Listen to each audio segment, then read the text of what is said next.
ਆਪ ਜੀ ਦੇ ਨਾਲ ਸਾਂਝੀ ਕਰ ਰਹੇ ਹਾਂ।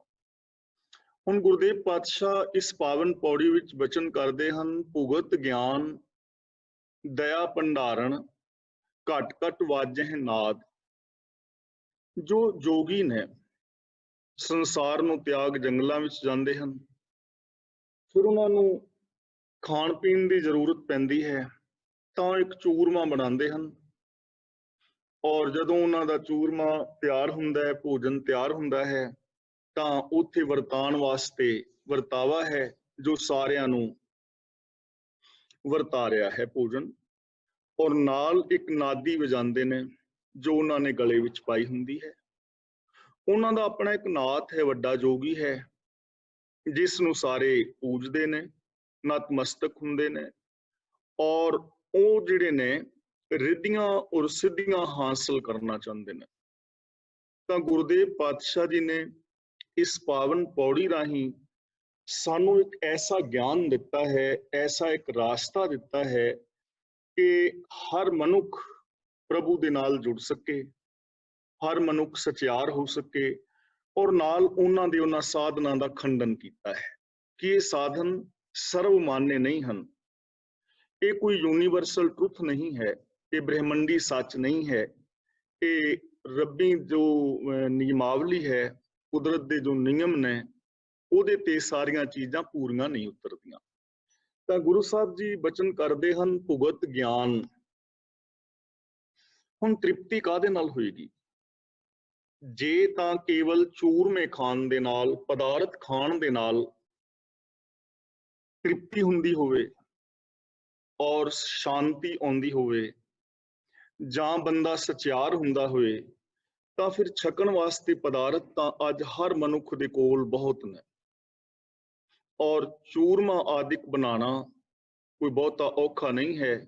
ਚੂਰੀਆਂ ਕੁੱਟ-ਕੁੱਟ ਸਾਰੇ ਹੀ ਲੋਕ ਖਾਂਦੇ ਹਨ। ਅੱਜ ਤਾਂ ਖਾਣਿਆਂ ਦਾ ਅੰਤ ਹੀ ਨਹੀਂ ਹੈ ਨਾ, ਸਾਡੇ ਵਰਗਿਆਂ ਨੂੰ ਤੇ ਨਾਮ ਵੀ ਨਹੀਂ ਆਉਂਦੇ, ਆਈਟਮਾਂ ਬੜੀਆਂ ਹੁਣ ਨਾ ਵਿਆਹ ਸ਼ਾਦੀ ਤੇ ਪਤਾ ਨਹੀਂ ਕਿਹੜੀ ਆਈਟਮ ਨੂੰ ਕੀ ਕਹਿੰਦੇ ਨੇ, ਇੰਨਾ ਕੁਝ ਖਾਣ ਵਾਸਤੇ ਹੈ।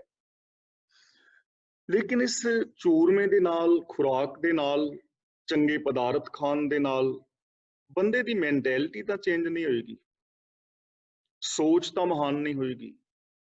ਇਹਦੇ ਨਾਲ ਬੰਦਾ ਮਨ ਬਚਨ ਕਰਮ ਕਰਕੇ ਸੱਚਾ ਤੇ ਨਹੀਂ ਨਾ ਹੋਏਗਾ।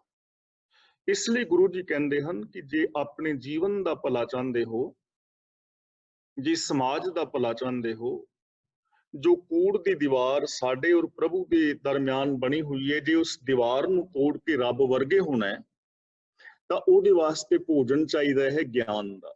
ਭੁਗਤ ਗਿਆਨ, ਗਿਆਨ ਦਾ ਚੂਰਮਾ, ਗਿਆਨ ਦਾ ਭੋਜਨ। ਗਿਆਨ ਰਾਹੀਂ ਤ੍ਰਿਪਤੀ ਹੋਵੇਗੀ। ਗੁਰਦੇਵ ਨੇ ਬਾਣੀ ਵਿੱਚ ਥਾਂ ਪਰ ਥਾਂ ਬਚਨ ਕੀਤਾ ਹੈ ਨਾ, ਅੱਗੇ ਚੱਲ ਕੇ ਅਸੀਂ ਜਪਜੀ ਸਾਹਿਬ ਵਿੱਚ ਵੀ ਪੜਾਂਗੇ, ਅਹਰਣ ਮਤ ਵੇਦ ਹਥਿਆਰ, ਕਿ ਸਾਡੀ ਮਤ ਜਿਹੜੀ ਹੈ ਉਹ ਜ਼ਰੂਰ ਕੰਮ ਕਰੇ, ਅਕਲ ਤੋਂ ਬੰਦਾ ਕੰਮ ਲਵੇ। ਜੇ ਬੰਦਾ ਅਕਲ ਤੋਂ ਕੰਮ ਨਹੀਂ ਲਏਗਾ, ਗਿਆਨ ਦੀ ਸਹੀ ਵਰਤੋਂ ਨਹੀਂ ਕਰੇਗਾ, ਤਾਂ ਉਹਨੂੰ ਜੀਵਨ ਦੇ ਵਿੱਚ ਕਿੰਨੇ ਵੀ ਪਦਾਰਥ ਮਿਲ ਜਾਣ, ਉਹ ਸੁਖੀ ਔਰ ਸ਼ਾਂਤ ਨਹੀਂ ਰਹਿ ਸਕਦਾ। ਸਾਡੇ ਕੋਲ ਖਾਣ ਪੀਣ ਦੇ ਪਦਾਰਥਾਂ ਦੀ ਹੀ ਬਹੁਤਾਤ ਹੋਵੇ, ਔਰ ਜੇ ਸਾਨੂੰ ਇਹ ਨਹੀਂ ਪਤਾ ਕਿ ਕਿਹੜਾ ਪਦਾਰਥ ਖਾਣ ਦੇ ਨਾਲ ਸਾਡਾ ਨੁਕਸਾਨ ਹੋਣਾ ਹੈ, ਕਿਹੜਾ ਪਦਾਰਥ ਖਾਣਾ ਸਾਡੇ ਵਾਸਤੇ ਲਾਹੇਵੰਦ ਹੈ, ਤਾਂ ਬੰਦਾ ਜੋ ਮਰਜ਼ੀ ਖਾਈ ਜਾਏਗਾ, ਸਰੀਰ ਦਾ ਵੀ ਨੁਕਸਾਨ ਕਰ ਲਵੇਗਾ ਨਾ। ਇਸ ਲਈ ਗਿਆਨ ਦਾ ਹੋਣਾ ਬਹੁਤ ਜ਼ਰੂਰੀ ਹੈ। ਗੁਰੂ ਜੀ ਨੇ ਬਚਨ ਕੀਤਾ ਹੈ, ਅਕਲੀ ਸਾਹਿਬ ਸੇਵੀਐ, ਅਕਲੀ ਕੀਤੇ ਦਾਨ, ਅਕਲੀ ਪੜ ਕੇ ਬੁੱਝੀਐ, ਅਕਲੀ ਪਾਈਐ ਮਾਨ, ਨਾਨਕ ਆਖੇ ਰਾਹ ਇਹ ਹੋਰ ਗੱਲਾਂ ਸ਼ੈਤਾਨ। ਇਸ ਸੰਸਾਰ ਨੂੰ ਛੱਡ ਕੇ ਦੌੜਨ ਦੀ ਲੋੜ ਨਹੀਂ, ਇਸ ਸੰਸਾਰ ਦੇ ਅੰਦਰ ਕਿਵੇਂ ਜੀਣਾ ਹੈ, ਇਸ ਬਾਰੇ ਸੱਚਾ ਗਿਆਨ ਹਾਸਲ ਕਰਨ ਦੀ ਲੋੜ ਹੈ। ਸਮਾਜ ਨਾਲ ਨਾਤਾ ਤੋੜਨ ਦੀ ਲੋੜ ਨਹੀਂ ਹੈ, ਸਮਾਜ ਦੇ ਨਾਲ ਬਣਾ ਕੇ ਕਿਵੇਂ ਰੱਖਣੀ ਹੈ, ਸਮਾਜ ਦੇ ਨਾਲ ਪ੍ਰੀਤ ਕਿਵੇਂ ਪਾਣੀ ਹੈ, ਜ਼ਿੰਦਗੀ ਅੰਦਰ ਸੁੱਖ ਹਾਸਲ ਕਿਵੇਂ ਕਰਨੇ ਨੇ। ਪਦਾਰਥਾਂ ਨੂੰ ਛੱਡਣ ਦੀ ਲੋੜ ਨਹੀਂ, ਇਹਨਾਂ ਪਦਾਰਥਾਂ ਦੀ ਵਰਤੋਂ ਕਿਵੇਂ ਕਰਨੀ ਹੈ। ਸੁੱਖ ਔਰ ਦੁੱਖ ਸਾਡੀ ਵਰਤੋਂ ਤੇ ਡਿਪੈਂਡ ਕਰਦਾ ਹੈ। ਜਿਵੇਂ ਅੱਗ ਕਿੰਨੀ ਚੰਗੀ ਹੈ ਨਾ, ਅੱਗ ਦੇ ਨਾਲ 36 ਕਿਸਮ ਦੇ ਭੋਜਨ ਪਦਾਰਥ ਤਿਆਰ ਹੁੰਦੇ ਹਨ, पर जे अग किसी के गल विच टैर पा के लाई जाए तो कितनी माड़ी है ना। ਇਹਦਾ मतलब अग चंगी ਜਾਂ माड़ी नहीं, अग की वरतों ਉਹਨੂੰ ਚੰਗਿਆ ਜਾਂ ਮਾੜਿਆਂ ਬਣਾਏਗੀ। पैसा ना चंगा है ना माड़ा है, ਇਹਦੀ ਵਰਤੋਂ ਅਸੀਂ ਕਿਵੇਂ ਕਰਾਂਗੇ। ਜੇ ਅਸੀਂ ਪੈਸਾ ਕਮਾਉਂਦੇ ਹਾਂ ਦਸਾਂ ਨਵਾਂ ਦੀ ਸੱਚੀ ਕਿਰਤ ਕਰਕੇ, ਉਸ ਪੈਸੇ ਨਾਲ ਆਪਣੇ ਬੱਚੇ ਪੜ੍ਹਾਉਂਦੇ ਹਾਂ, ਆਪਣਾ ਜੀਵਨ ਨਿਰਵਾਹ ਚੰਗਾ ਕਰਦੇ ਹਾਂ, ਤੇ ਜੇ ਸਾਡੇ ਕੋਲ ਗੁੰਜਾਇਸ਼ ਹੈ ਤਾਂ ਕਿਸੇ ਲੋੜਵੰਦ ਦਾ ਸਹਿਯੋਗ ਕਰਦੇ ਹਾਂ, ਉਹ ਪੈਸਾ ਚੰਗਾ ਹੈ। ਉਸ ਪੈਸੇ ਨਾਲ ਚੰਗੀਆਂ ਕਿਤਾਬਾਂ ਖਰੀਦਦੇ ਹਾਂ, ਗੁਰਬਾਣੀ ਦਾ ਟੀਕਾ ਲੈਂਦੇ ਹਾਂ, ਇਤਿਹਾਸ ਦੀਆਂ ਕਿਤਾਬਾਂ, ਜਨਰਲ ਨੌਲੇਜ ਦੀਆਂ ਪੁਸਤਕਾਂ, ਹੋਰ ਮੋਟੀਵੇਸ਼ਨਲ ਕਿਤਾਬਾਂ ਨੇ। ਜੇ ਅਸੀਂ ਇਹਦੇ ਵਾਸਤੇ ਪੈਸਾ ਖਰਚ ਕਰਦੇ ਹਾਂ ਤਾਂ ਇਹ ਪੈਸਾ ਚੰਗਾ ਹੈ। ਪਰ ਇਸੇ ਪੈਸੇ ਨਾਲ ਜੇ ਕੋਈ ਨਸ਼ੇ ਵਰਤੇ, ਰਿਸ਼ਵਤ ਦੇ ਕੇ ਕਿਸੇ ਦਾ ਹੱਕ ਮਾਰ ਲਵੇ ਤਾਂ ਪੈਸਾ ਮਾੜਾ ਹੋ ਗਿਆ। ਇਸ ਲਈ ਸੱਚੇ ਗਿਆਨ ਦੀ ਲੋੜ ਹੈ। ਕੀ ਚੰਗਾ ਹੈ, ਕੀ ਮਾੜਾ ਹੈ, ਕੀ ਹਾਨੀ ਹੈ, ਕੀ ਲਾਭ ਹੈ, ਕੀ ਧਰਮ ਹੈ, ਕੀ ਅਧਰਮ ਹੈ, ਕੀ ਪੁੰਨ ਹੈ, ਕੀ ਪਾਪ ਹੈ, ਕੀ ਆਤਮ ਹੈ, ਕੀ ਅਨਾਤਮ ਹੈ, ਕੀ ਕਰਨਾ ਹੈ, ਕੀ ਨਹੀਂ ਕਰਨਾ ਹੈ, ਇਹਦਾ ਗਿਆਨ ਹੋਣਾ ਚਾਹੀਦਾ। ਯੂਨੀਵਰਸਲ ਟਰੁੱਥ ਦਾ ਪਤਾ ਹੋਵੇ, ਯਥਾਰਥ ਗਿਆਨ ਹੋਵੇ ਤਾਂ ਜ਼ਿੰਦਗੀ ਠੀਕ ਹੋ ਸਕਦੀ ਹੈ।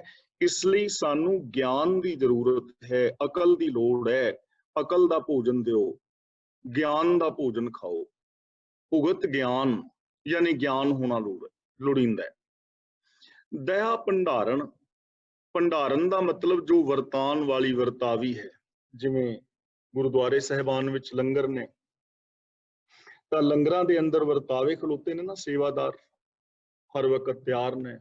ਜਦੋਂ ਵੀ ਤੁਸੀਂ ਆਉਂਦੇ ਹੋ, ਜੋ ਕੁਛ ਮੰਗਦੇ ਹੋ ਉਹ ਤੁਹਾਨੂੰ ਮਿਲਦਾ ਹੈ। ਲੰਗਰ ਵਰਤਾ ਰਹੇ ਨੇ। ਤਾਂ ਹੁਣ ਗੁਰੂ ਪਾਤਸ਼ਾਹ ਜੀ ਕਹਿੰਦੇ ਨੇ ਗਿਆਨ ਤੇ ਹੋਏ ਤੇ ਜ਼ਿੰਦਗੀ ਦੇ ਅੰਦਰ ਦਇਆ ਨਾ ਹੋਵੇ ਤਾਂ ਉਹ ਗਿਆਨ ਬਹੁਤ ਖਤਰਨਾਕ ਹੋ ਜਾਏਗਾ।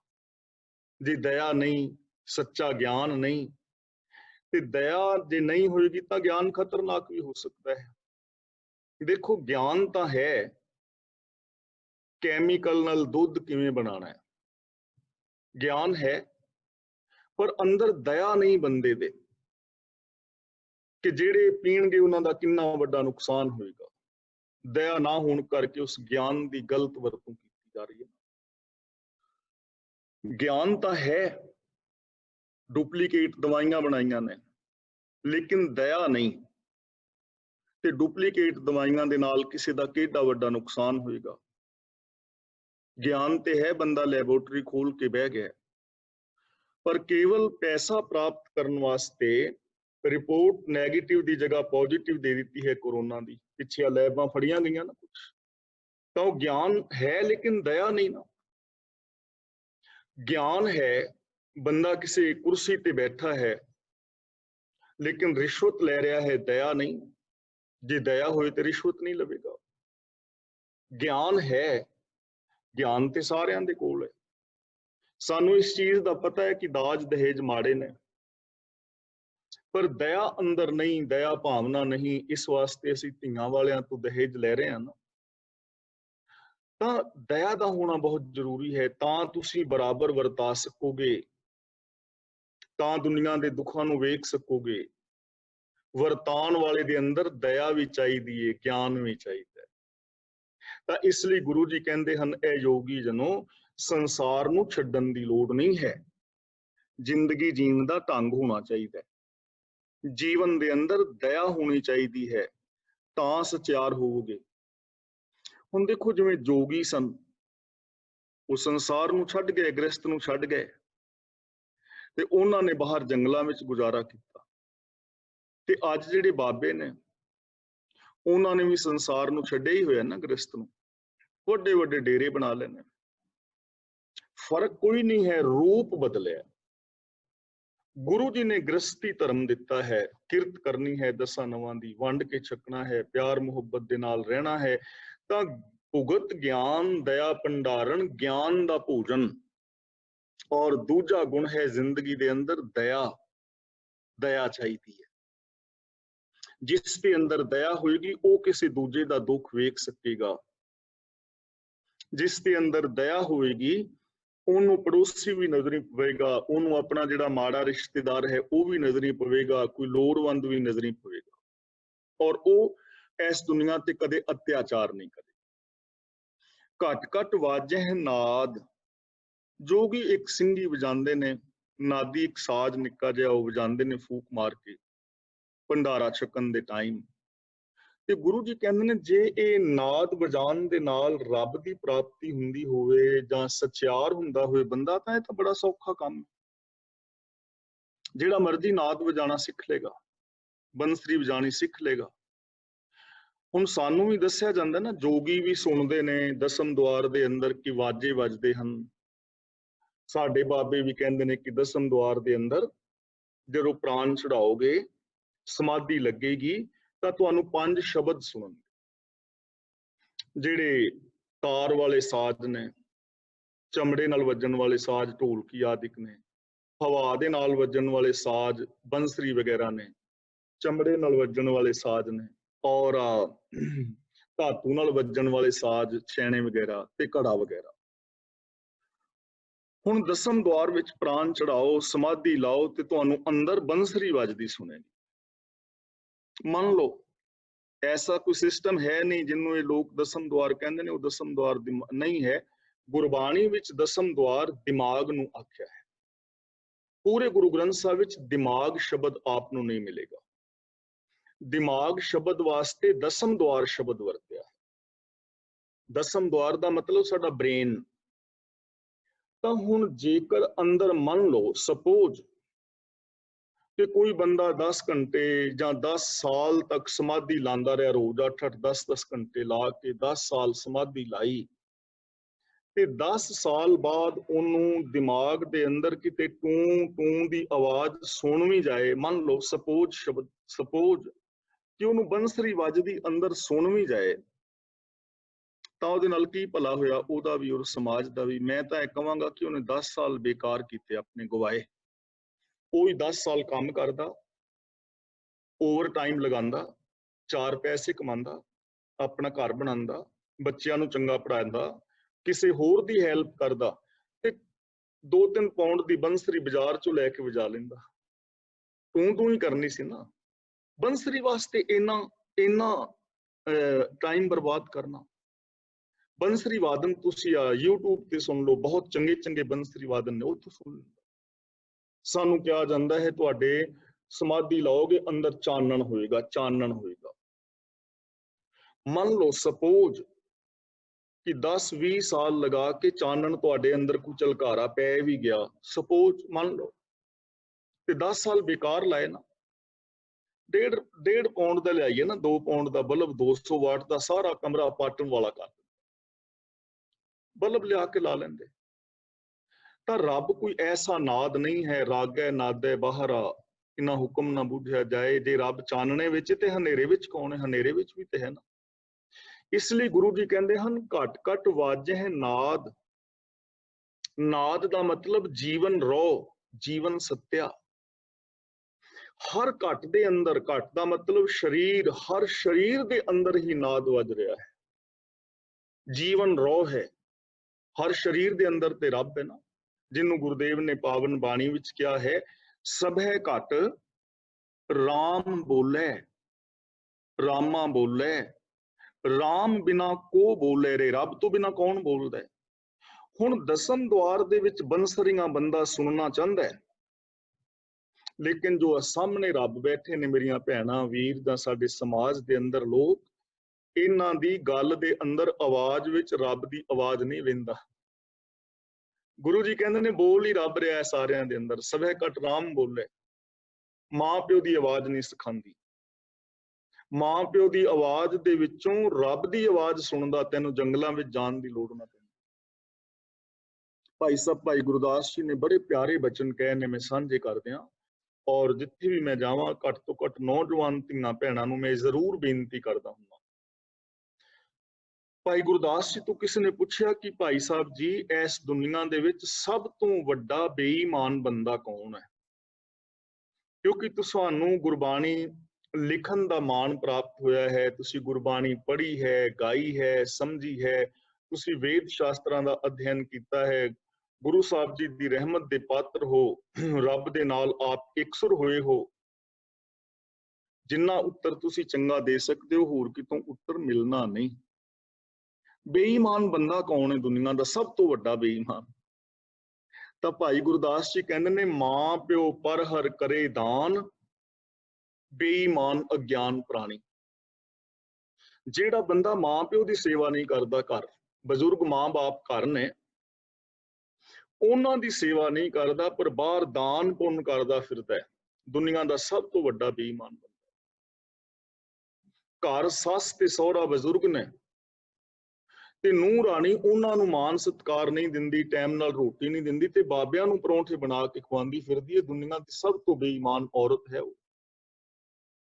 इसलिए घर दे अंदर नौजवानों बजुर्गों की सेवा करो। मां बाप की आशीष जदों लोगे ना, उन्हां दी सेवा करोगे, उन्हां दे नाल प्यार नाल बैठ के गलबात करोगे, ते जदों वो तुहानूं अपने सीने नाल ला के आशीष देणगे, तुहाडा बेड़ा पार हो जाएगा। कितनी शांति मिलेगी ना। ते जे मां प्यो नूं इह कहना पै गया भी इहदे नालों तूं ना ही जांदा। भाई साहब दूजी गल कहंदे ने, मां प्यो पर हर तीरथ जाहे, 68 तीरथ घूमण वाणी। कि जेड़ा मां प्यो की सेवा छड्ड के तीर्थां ते नहाउंदा फिरदा, समझ लो वो घूमण घेरी दे विच फसिया होया बंदा है। मां प्यो की आवाज विच जे रब की आवाज सुनदा ना, तू मेरा पिता, तू है मेरा माता, तू मेरा बंधक, तू मेरा भराता, तू मेरा राखा सबनी थाई तां भुखे हाकाड़ा जीओ, ते साडे परिवारां दी हालात कैसी होनी सी, साडा इह समाज कैसा होना सी। ਤੁਹਾਨੂੰ ਮੇਰੀ ਆਵਾਜ਼ ਵਿੱਚ ਔਰ ਮੈਨੂੰ ਤੁਹਾਡੀ ਆਵਾਜ਼ ਵਿੱਚ ਰੱਬ ਦੀ ਆਵਾਜ਼ ਸੁਣਾਈ ਦਿੰਦੀ ਤਾਂ ਸਾਡਾ ਮਿਲਵਰਤਨ ਕੈਸਾ ਹੋਣਾ ਸੀ। ਮੇਰੇ ਬੋਲ ਰੱਬ ਵਰਗੇ ਹੁੰਦੇ, ਸੱਚੇ ਔਰ ਪਿਆਰੇ, ਤੁਹਾਡੇ ਬੋਲ ਵੀ ਰੱਬ ਵਰਗੇ ਸੱਚੇ ਔਰ ਪਿਆਰੇ ਹੁੰਦੇ ਤਾਂ ਕੈਸੀ ਜ਼ਿੰਦਗੀ ਹੋਣੀ ਸੀ। ਲੇਕਿਨ ਅਸੀਂ ਇਹਨਾਂ ਦੇ ਭੁਲੇਖੇ ਪਾਏ ਹੋਏ ਔਰ ਅਸੀਂ ਦਸਮ ਦੁਆਰ ਵਿੱਚ ਸਮਾਧੀਆਂ ਲਾਉਣ ਦੀ ਟਰਾਈ ਕਰ ਰਹੇ ਹਾਂ, ਪਰ ਜੋ ਗੁਰਬਾਣੀ ਦੇ ਅੰਦਰ ਸਾਫ਼ ਸੌਖੀਆਂ ਗੱਲਾਂ ਕਹੀਆਂ ਨੇ ਉਹਨਾਂ ਨੂੰ ਅਪਣਾਇਆ ਔਰ ਸਮਝਿਆ ਨਹੀਂ। ਜਿਨ੍ਹਾਂ ਗੱਲਾਂ ਤੋਂ ਗੁਰੂ ਜੀ ਜੋਗੀਆਂ ਨੂੰ ਵਰਜ ਰਹੇ ਨੇ, ਉਹਨਾਂ ਚੱਕਰਾਂ ਵਿੱਚ ਅਸੀਂ ਪਏ ਹੋਏ ਹਾਂ। ਔਰ ਸਾਡੇ ਬਹੁਤ ਸਾਰੇ ਬਹੁਤਾਤ ਗਿਣਤੀ ਜੋ ਪ੍ਰਚਾਰਕ ਵੀਰਾਂ ਦੀ, ਸਾਰਿਆਂ ਦੀ ਨਹੀਂ, ਬਹੁਤਾਤ ਗਿਣਤੀ ਜਿਹੜੀ ਹੈ ਸਾਨੂੰ ਇਹਨਾਂ ਚੱਕਰਾਂ ਵਿੱਚ ਪਾਇਆ ਹੈ। ਤਾਂ ਗੁਰੂ ਜੀ ਕਹਿਣ ਲੱਗੇ, ਭੁਗਤ ਗਿਆਨ ਕਿ ਜੋਗੀਓ ਚੂਰਮਾ ਖਾਓ ਗਿਆਨ ਦਾ, ਦਇਆ ਨੂੰ ਬਣਾਓ ਭੰਡਾਰਨ, ਔਰ ਹਰ ਹਿਰਦੇ ਦੇ ਅੰਦਰ ਵਸਤੇ ਰੱਬ ਨੂੰ ਵੇਖੋ। ਹਰ ਇੱਕ ਦੀ ਆਵਾਜ਼ ਵਿੱਚ ਉਹਦੀ ਆਵਾਜ਼ ਨੂੰ ਸੁਣੋ, ਮਹਿਸੂਸ ਕਰੋ। ਆਪ ਨਾਥ ਨਾਥੀ ਸਭ ਜਾਕੀ। ਨਾਥੀ ਦਾ ਮਤਲਬ ਨੱਥੀ ਹੋਈ, ਜਿਵੇਂ ਨੱਥ ਨਹੀਂ ਪਾ ਲੈਂਦੇ, ਜਿਵੇਂ ਅਸੀਂ ਤੁਸੀਂ ਸਾਰੇ ਇੰਡੀਆ ਚੋਂ ਆਏ ਖੇਤੀ ਕਰਦੇ ਹੋਏ, ਬੈਲਾਂ ਨੂੰ ਨੱਥ ਪਾਈ ਦੀ ਸੀ, ਝੋਟਿਆਂ ਨੂੰ ਨੱਥ ਪਾਈ ਦੀ ਸੀ ਨਾ, ਜਿਸ ਕਰਕੇ ਉਹ ਜਿੱਧਰ ਉਹਨੂੰ ਖਿੱਚਿਆ ਜਾਏ ਤੇ ਉਧਰ ਉਹ ਜਾਂਦੇ ਨੇ। ਹੁਣ ਜੋਗੀਆਂ ਦਾ ਇੱਕ ਵੱਡਾ ਨਾਥ ਹੁੰਦਾ ਹੈ, ਔਰ ਉਸ ਨਾਥ ਨੂੰ ਉਹ ਮੱਥਾ ਟੇਕਦੇ ਨੇ, ਉਹਨੂੰ ਮੰਨਦੇ ਨੇ, ਪੂਜਨੀਕ ਮੰਨਦੇ ਹਨ, ਉਹਦੀ ਆਗਿਆ ਵਿੱਚ ਸਾਰੇ ਚੱਲਦੇ ਨੇ। ਤਾਂ ਗੁਰੂ ਪਾਤਸ਼ਾਹ ਜੀ ਕਹਿੰਦੇ ਹਨ, ਪਿਆਰਿਓ, ਕਿਸੇ ਵਿਅਕਤੀ ਵਿਸ਼ੇਸ਼ ਨੂੰ ਮੱਥਾ ਟੇਕਣ ਦੀ ਲੋੜ ਨਹੀਂ, ਕਿਸੇ ਵਿਅਕਤੀ ਵਿਸ਼ੇਸ਼ ਦੇ ਹੁਕਮ ਵਿੱਚ ਤੁਰਨ ਦੀ ਲੋੜ ਨਹੀਂ ਪਵੇਗੀ। ਆਪ ਨਾਥ, ਰੱਬ ਆਪ ਸਾਰਿਆਂ ਦਾ ਮਾਲਕ ਹੈ। ਨਾਥੀ ਸਭ ਜਾਕੀ, ਸਾਰੀ ਸ੍ਰਿਸ਼ਟੀ ਜਿਹਦੀ ਨੱਥੀ ਹੋਈ ਹੈ, ਸਾਰੀ ਸ੍ਰਿਸ਼ਟੀ ਨੂੰ ਜਿਹਨੇ ਨੱਥ ਪਾਈ ਹੈ, ਜੋ ਚਲਾ ਰਿਹਾ ਹੈ। ਨੱਥ ਪਾਉਣ ਦਾ ਮਤਲਬ ਜੋ ਹੁਕਮ ਵਿੱਚ ਚਲਾ ਰਿਹਾ ਹੈ। ਇੱਕ ਸਿੱਧ ਦੇ ਆਗਿਆ ਵਿੱਚ ਤੇ 5, 10, 20, 50, 100, 200 ਬੰਦਾ ਹੋਏਗਾ, ਪਰ ਰੱਬ ਦੇ ਹੁਕਮ ਦੇ ਅੰਦਰ ਤਾਂ ਸਾਰੀ ਕਾਇਨਾਤ ਕੰਮ ਕਰ ਰਹੀ ਹੈ। ਧਰਤੀ ਹੈ, ਚੰਦਰਮਾ ਹੈ, ਸੂਰਜ ਹੈ, ਗ੍ਰਹਿ ਨੇ, ਨਕਸ਼ਤਰ ਨੇ, ਤਾਰੇ ਨੇ, ਵਨਸਪਤੀ ਹੈ, ਮਨੁੱਖ ਮਾਤਰ ਹੈ, ਜੀਵ ਜੰਤ ਨੇ, ਪੌਣ ਪਾਣੀ ਬੈਸੰਤਰ ਆਦਿਕ ਹੈ। ਇਹ ਸਭ ਰੱਬੀ ਸਿਸਟਮ ਦੇ ਅੰਦਰ ਕਾਰ ਕਰ ਰਹੀ ਹੈ, ਜੋ ਸਾਰਿਆਂ ਨੂੰ ਆਪਣੇ ਹੁਕਮ ਦੇ ਅੰਦਰ ਚਲਾ ਰਿਹਾ ਹੈ। ਉਹਨੂੰ ਨਾਥ ਸਮਝੋ, ਤੇ ਉਹ ਨਾਥ ਹਰ ਇੱਕ ਦੇ ਅੰਦਰ ਬੈਠਾ ਹੈ। ਘਟ ਘਟ ਮੈਂ ਹਰ ਜੂ ਬਸੈ, ਸੰਤਨ ਕਹਿਓ ਪੁਕਾਰ। ਅਸਲ ਦੇ ਅੰਦਰ ਗੁਰਦੇਵ ਪਾਤਸ਼ਾਹ ਜੀ ਮਨੁੱਖ ਦੀ ਸੋਚ ਨੂੰ ਇੰਨੀ ਮਹਾਨ ਔਰ ਵਿਸ਼ਾਲ ਬਣਾਉਣਾ ਚਾਹੁੰਦੇ ਹਨ ਕਿ ਹਰ ਬੰਦਾ ਬੰਦੇ ਦਾ ਰੱਬ ਜਿੰਨਾ ਪਿਆਰ ਸਤਿਕਾਰ ਆਦਰ ਕਰੇ, ਆਪਣੇ ਅੰਦਰੋਂ ਇਹਨਾਂ ਗੁਣਾਂ ਨੂੰ ਪ੍ਰਗਟ ਕਰਕੇ ਰੱਬ ਵਰਗਾ ਹੋਵੇ। ਇਹਨਾਂ ਕਰਮ ਕਾਂਡਾਂ ਦੇ ਨਾਲ ਸਚਿਆਰ ਨਹੀਂ ਹੋਇਆ ਜਾਣਾ, ਕਿਉਂਕਿ ਸਾਡੀ ਜ਼ਿੰਦਗੀ ਦਾ ਮਕਸਦ ਸਚਿਆਰ ਹੋਣਾ ਹੈ ਨਾ। ਗੁਰਦੇਵ ਗੁਰੂ ਗ੍ਰੰਥ ਸਾਹਿਬ ਜੀ ਮਹਾਰਾਜ ਸਾਡੇ ਗੁਰੂ ਨੇ। ਗੁਰਬਾਣੀ ਸਾਡਾ ਆਧਾਰ ਹੈ ਜੀਵਨ ਦਾ, ਸਾਡੇ ਜੀਵਨ ਦੀ ਥੰਮੀ ਹੈ ਗੁਰਬਾਣੀ। ਗੁਰਬਾਣੀ ਹੀ ਸਾਡਾ ਗੁਰੂ ਹੈ। ਗੁਰਬਾਣੀ ਰਾਹੀਂ ਅਸੀਂ ਜ਼ਿੰਦਗੀ ਜੀਣੀ ਹੈ। ਗੁਰਬਾਣੀ ਦੇ ਪਾਵਨ ਬਚਨਾਂ ਨੂੰ ਮੰਨਣਾ ਹੈ, ਸੁਣਨਾ ਹੈ, ਪੜ੍ਹਨਾ ਹੈ, ਵਿਚਾਰਨਾ ਹੈ। ਤਾਂ ਗੁਰੂ ਪਾਤਸ਼ਾਹ ਜੀ ਸਾਨੂੰ ਸਮਝਾ ਰਹੇ ਹਨ ਕਿ ਇੰਨੀ ਉੱਚੀ ਜ਼ਿੰਦਗੀ ਤੁਹਾਡੀ ਹੋ ਸਕਦੀ ਹੈ ਜੇ ਤੁਸੀਂ ਪਾਵਨ ਬਾਣੀ ਮੁਤਾਬਕ ਜੀਵੋਗੇ। ਆਪ ਨਾਥ ਨਾਥੀ ਸਭ ਜਾਖੀ, ਰਿੱਧ ਸਿੱਧ ਅਵਰਾਂ ਸਾਧ। ਇਹਨੂੰ ਅਵਰਾਂ ਨਹੀਂ ਪੜ੍ਹਨਾ, ਬਿੰਦੀ ਲਗਾ ਕੇ ਪੜਾਂਗੇ ਅਵਰਾਂ। ਅਵਰਾਂ ਦਾ ਮਤਲਬ ਹੋਰ ਹੋਰ ਪਾਸੇ ਦਾ, ਸਾਧ ਦਾ ਮਤਲਬ ਸਵਾਦ, ਰਿੱਧ ਸਿੱਧ ਦਾ ਮਤਲਬ ਜੋ ਰਿੱਧੀਆਂ ਸਿੱਧੀਆਂ ਨੇ। ਗੁਰੂ ਜੀ ਕਹਿੰਦੇ ਨੇ ਹੋਰਲੇ ਪਾਸੇ ਦਾ ਸਵਾਦ ਹੈ, ਇਹ ਰਿੱਧੀਆਂ ਸਿੱਧੀਆਂ ਸਚਿਆਰ ਨਹੀਂ ਬਣਾਉਂਦੀਆਂ। ਰਿੱਧ ਸਿੱਧ ਸਭ ਮੋਹ ਹੈ, ਨਾਮ ਨਾ ਵਸੈ ਮਨ ਆਏ। ਇਹ ਰਿੱਧੀਆਂ ਸਿੱਧੀਆਂ ਮੋਹ ਦਾ ਕਾਰਨ ਨੇ। ਜੋ ਰਿੱਧੀਆਂ ਸਿੱਧੀਆਂ ਪ੍ਰਾਪਤ ਕਰਨਾ ਚਾਹੁੰਦੇ ਨੇ ਨਾ, ਰਿੱਧੀਆਂ ਸਿੱਧੀਆਂ ਕੀ ਨੇ ਕਿ ਕਿਸੇ ਮੰਤਰ ਨੂੰ ਬਾਰ-ਬਾਰ ਪੜੋ, ਬਾਰ-ਬਾਰ ਪੜੋ, ਤੁਹਾਡੇ ਅੱਗੇ ਦੇਵਤਾ ਪ੍ਰਗਟ ਹੋਵੇ ਤੇ ਉਹ ਤੁਹਾਨੂੰ ਆਣ ਕੇ ਵਰ ਦਵੇ ਵੀ ਜੋ ਤੁਸੀਂ ਕਹੋਗੇ ਉਹ ਹੋ ਜਾਏਗਾ, ਜੋ ਮੰਗੋਗੇ ਮਿਲ ਜਾਏਗਾ। ਤੇ ਉਹਦੇ ਨਾਲ ਕੀ ਹੋਏਗਾ? ਬੰਦਾ ਆਪਣੇ ਵਾਸਤੇ ਨਾ ਸਵਾਰਥੀ ਹੈ ਨਾ, ਤਾਂ ਇਹ ਮੋਹ ਔਰ ਸਵਾਰਥ ਤੋਂ ਉੱਤੇ ਕੁਛ ਨਹੀਂ ਹੈ। ਦੁਨੀਆ ਦਾ ਹੀ ਮੋਹ ਪੈਦਾ ਕਰਦੀਆਂ ਨੇ। ਇਹਨਾਂ ਰਿੱਧੀਆਂ ਸਿੱਧੀਆਂ ਦੇ ਨਾਲ ਕੋਈ ਰੱਬ ਨੂੰ ਥੋੜਾ ਪਾ ਸਕਦਾ ਹੈ। ਇਹਨਾਂ ਰਿੱਧੀਆਂ ਸਿੱਧੀਆਂ ਦੇ ਨਾਲ ਕੋਈ ਸਚਿਆਰ ਥੋੜਾ ਹੋ ਸਕਦਾ ਹੈ। ਜੇ ਹੋ ਸਕਦਾ ਹੈ ਤੇ ਦੱਸੋ ਕੋਈ ਹੋਇਆ ਰਿੱਧੀਆਂ ਸਿੱਧੀਆਂ ਦੇ ਨਾਲ? ਬਿਲਕੁਲ ਵੀ ਨਹੀਂ ਹੋਇਆ। ਔਰ ਇਹਨਾਂ ਰਿੱਧੀਆਂ ਸਿੱਧੀਆਂ ਨੂੰ ਗੁਰਮਤ ਨੇ ਬਿਲਕੁਲ ਵੀ ਪ੍ਰਵਾਨ ਨਹੀਂ ਕੀਤਾ। ਐਸ ਲੋਕਾਂ ਦੇ ਅੰਦਰ ਅੱਜ ਵੀ ਅਸੀਂ ਦੇਖਦੇ ਹਾਂ, ਬਹੁਤ ਸਾਰੇ ਲੋਕ ਭਰਮਾਂ ਵਹਿਮਾਂ ਦੇ ਅੰਦਰ ਪਾਉਂਦੇ ਹਨ ਕਿ ਫਲਾਣੇ ਬਾਬੇ ਕੋਲ ਤੇ ਬੜੀ ਤਾਕਤ ਹੈ, ਫਲਾਣੇ ਬਾਬੇ ਕੋਲ ਤੇ ਬੜੀ ਸ਼ਕਤੀ ਹੈ, ਉਹਦਾ ਜੀਵਨ ਬੜਾ ਉੱਚਾ ਹੈ, ਬੜੇ ਕਮਾਈ ਵਾਲੇ ਨੇ ਬਾਬਾ ਜੀ। ਹੁਣ ਕਮਾਈ ਵੀ ਕੰਮ ਤੇ ਕਦੇ ਉਹਨੇ ਕੀਤਾ ਨਹੀਂ, ਤੇ ਕਮਾਈ ਵਾਲੇ ਕੌਣ ਨੇ? ਕਮਾਈ ਵਾਲੇ ਤੇ ਕਿਸਾਨ ਨੇ, ਕਮਾਈ ਵਾਲੇ ਤੇ ਮਜ਼ਦੂਰ ਨੇ, ਵਰਕਰ ਨੇ, ਜੋ ਕਮਾਈ ਕਰਦੇ ਨੇ। ਤਾਂ ਇਹਨਾਂ ਚੀਜ਼ਾਂ ਨੇ ਸਾਨੂੰ ਭਟਕਾਇਆ। ਰਿੱਧੀਆਂ ਸਿੱਧੀਆਂ ਦੇ ਮੋਹ ਵਿੱਚ ਨਹੀਂ ਪੈਣਾ। ਇਹ ਜੋਗੀਓ, ਇਹ ਹੋਰ ਪਾਸੇ ਦਾ ਰਸ ਪੈਦਾ ਕਰਦੀਆਂ ਨੇ। ਇਹ ਸਾਨੂੰ ਸਚਿਆਰ ਨਹੀਂ ਬਣਾਉਂਦੀਆਂ। ਇਹ ਸਾਡੇ ਸਮਾਜ ਦਾ ਭਲਾ ਨਹੀਂ ਕਰਦੀਆਂ। ਇਹਨਾਂ ਦੇ ਨਾਲ ਕੁਝ ਵੀ ਮਿਲਣ ਵਾਲਾ ਨਹੀਂ ਹੈ। ਇਹ ਤੁਹਾਡਾ ਇੱਕ ਅੰਧ ਵਿਸ਼ਵਾਸ ਹੈ। ਇਸ ਲਈ ਗੁਰਦੇਵ ਪਾਤਸ਼ਾਹ ਜੀ ਕਹਿੰਦੇ ਨੇ ਉਹ ਰੱਬ ਸਾਰਿਆਂ ਦਾ ਨਾਥ ਹੈ। ਉਹਨੇ ਸਾਰੀ ਸ੍ਰਿਸ਼ਟੀ ਨੂੰ ਨੱਥਿਆ ਹੋਇਆ ਹੈ। ਕੋਈ ਵੀ ਰਿੱਧੀ ਸਿੱਧੀ, ਕੋਈ ਵੀ ਜਾਦੂ ਟੂਣਾ ਰੱਬ ਦੇ ਸਿਸਟਮ ਦੇ ਖਿਲਾਫ ਕੁਝ ਨਹੀਂ ਕਰ ਸਕਦਾ। ਕਿਹੜਾ ਹੈ ਬੰਦਾ ਰਿੱਧੀ ਸਿੱਧੀ ਵਾਲਾ? ਜਿਹੜਾ ਬੰਦਾ ਸੂਰਜ ਨੂੰ ਚੜ੍ਹਨ ਤੋਂ ਰੋਕ ਦੇਵੇ। ਹਾਂ, ਇਹੋ ਜਿਹੀਆਂ ਕਹਾਣੀਆਂ ਬੜੀਆਂ ਘੜੀਆਂ ਹੋ ਸਕਦੀਆਂ ਨੇ। ਜਿਵੇਂ ਵਿਸ਼ਵਕਰਮਾ ਦੇ ਨਾਲ ਇੱਕ ਜੋੜੀ ਹੈ ਨਾ ਕਹਾਣੀ, ਕਿ ਵਿਸ਼ਵਕਰਮਾ ਨੇ ਆਪਣੀ ਬੇਟੀ ਅੰਜਨਾ ਦਾ ਵਿਆਹ ਸੂਰਜ ਦੇ ਨਾਲ ਕਰ ਦਿੱਤਾ, ਤੇ ਉਹ ਫਿਰ ਸੂਰਜ ਦੀ ਤਪਸ਼ ਬਹੁਤ ਸੀ ਤੇ ਅੰਜਨਾ ਉਹਦੀ ਤਪਸ਼ ਨਾ ਸਹਾਰ ਸਕੀ। ਤਾਂ ਵਿਸ਼ਵਕਰਮਾ ਨੇ ਉਸ ਸੂਰਜ ਨੂੰ ਆਪਣੇ ਖਰਾਦ ਤੇ ਚੜਾ ਕੇ ਉਹਦਾ 8ਵਾਂ ਹਿੱਸਾ ਛਿੱਲ ਦਿੱਤਾ ਤੇ ਉਹਦੇ ਨਾਲ ਜਿਹੜੇ ਨੇ ਕੁਛ ਹਥਿਆਰ ਬਣਾ ਦਿੱਤੇ, ਵਿਸ਼ਨੂੰ ਦਾ ਚੱਕਰ ਤੇ ਹੋਰ ਬਹੁਤ ਕੁਛ। ਹੁਣ ਇਹੋ ਜਿਹੀਆਂ ਕਹਾਣੀਆਂ ਜੋੜੀਆਂ ਨੇ। ਲੋਕ ਇਹੋ ਜਿਹੇ ਮਿਥਿਹਾਸ ਨੂੰ ਮੰਨ ਰਹੇ ਨੇ, ਬਿਨਾਂ ਸਮਝਣ ਤੋਂ ਮੰਨੀ ਜਾਂਦੇ ਸਨ। ਲੇਕਿਨ ਅੱਜ ਲੋਕ ਪੜ੍ਹੇ ਲਿਖੇ ਨੇ। ਅੱਜ ਲੋਕ ਸਵਾਲ ਕਰਦੇ ਨੇ ਕਿ ਕਿੰਨੇ ਲੱਖ ਕਿਲੋਮੀਟਰ ਨਾ ਉੱਤੇ ਇੱਥੋਂ 8.5 ਮਿੰਟ ਟਾਈਮ ਲੱਗਦਾ ਹੈ ਸੂਰਜ ਦੇ ਪ੍ਰਕਾਸ਼ ਨੂੰ ਧਰਤੀ ਤੇ ਪਹੁੰਚਦਿਆਂ। ਤੇ ਮੇਰੇ ਖਿਆਲ ਦੇ ਵਿੱਚ, ਜੇ ਮੈਂ ਗਲਤ ਨਹੀਂ ਤਾਂ ਸ਼ਾਇਦ ਮਿੰਟ ਜਾਂ ਸੈਕਿੰਡ ਦੇ ਵਿੱਚ 30 ਲੱਖ ਕਿਲੋਮੀਟਰ ਦੀ ਸਪੀਡ ਹੈ ਇਹਦੀ ਪ੍ਰਕਾਸ਼ ਦੀ। ਇੰਨਾ ਦੂਰ। ਤੇ ਕੀ ਵਿਸ਼ਵਕਰਮਾ ਦਾ ਖਰਾਦ ਇੰਨਾ ਉੱਚਾ ਸੀ? ਤੇ ਜਦੋਂ ਉਹਨੇ ਖਲੋ ਕੇ ਨਾਟ ਬੁਲਟ ਕੱਸੇ ਹੋਣਗੇ ਤੇ ਉਹ ਆਪ ਵਿਸ਼ਵਕਰਮਾ ਇੰਨਾ ਉੱਚਾ ਹੋਇਆ ਹੋਵੇਗਾ? ਜਾਂ ਉਹਨੇ ਸੂਰਜ ਨੂੰ ਥੱਲੇ ਸੱਦਿਆ ਹੋਣਾ ਵੀ ਲਿਆ ਤੈਨੂੰ ਛਿੱਲਾਂ? ਤੇ ਜੇ ਸੂਰਜ 2-4 ਕਿਲੋਮੀਟਰ ਧਰਤੀ ਦੇ ਨੇੜੇ ਆ ਜਾਏ ਤੇ ਧਰਤੀ ਤੇ ਕੱਖ ਬਚਣਾ ਵੀ ਨਹੀਂ ਹੈ। ਕਿਹੜਾ ਲੋਹਾ ਹੈ ਐਸਾ ਜਿਹੜਾ ਸੂਰਜ ਦੀ ਇੰਨੀ ਤਪਸ਼ ਨੂੰ ਝੇਲ ਸਕੇ? ਤਾਂ ਇਹ ਸਾਰੀਆਂ ਬਨਾਵਟੀ ਚੀਜ਼ਾਂ ਸਨ।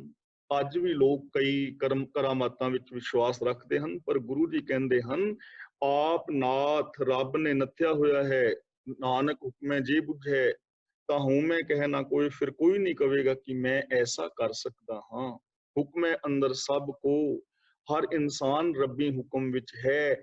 ਐ ਸਿੱਧੋ ਜੋਗੀਓ, ਇਹ ਕਰਾਮਾਤਾਂ ਤੁਹਾਡਾ ਵਹਿਮ ਨੇ।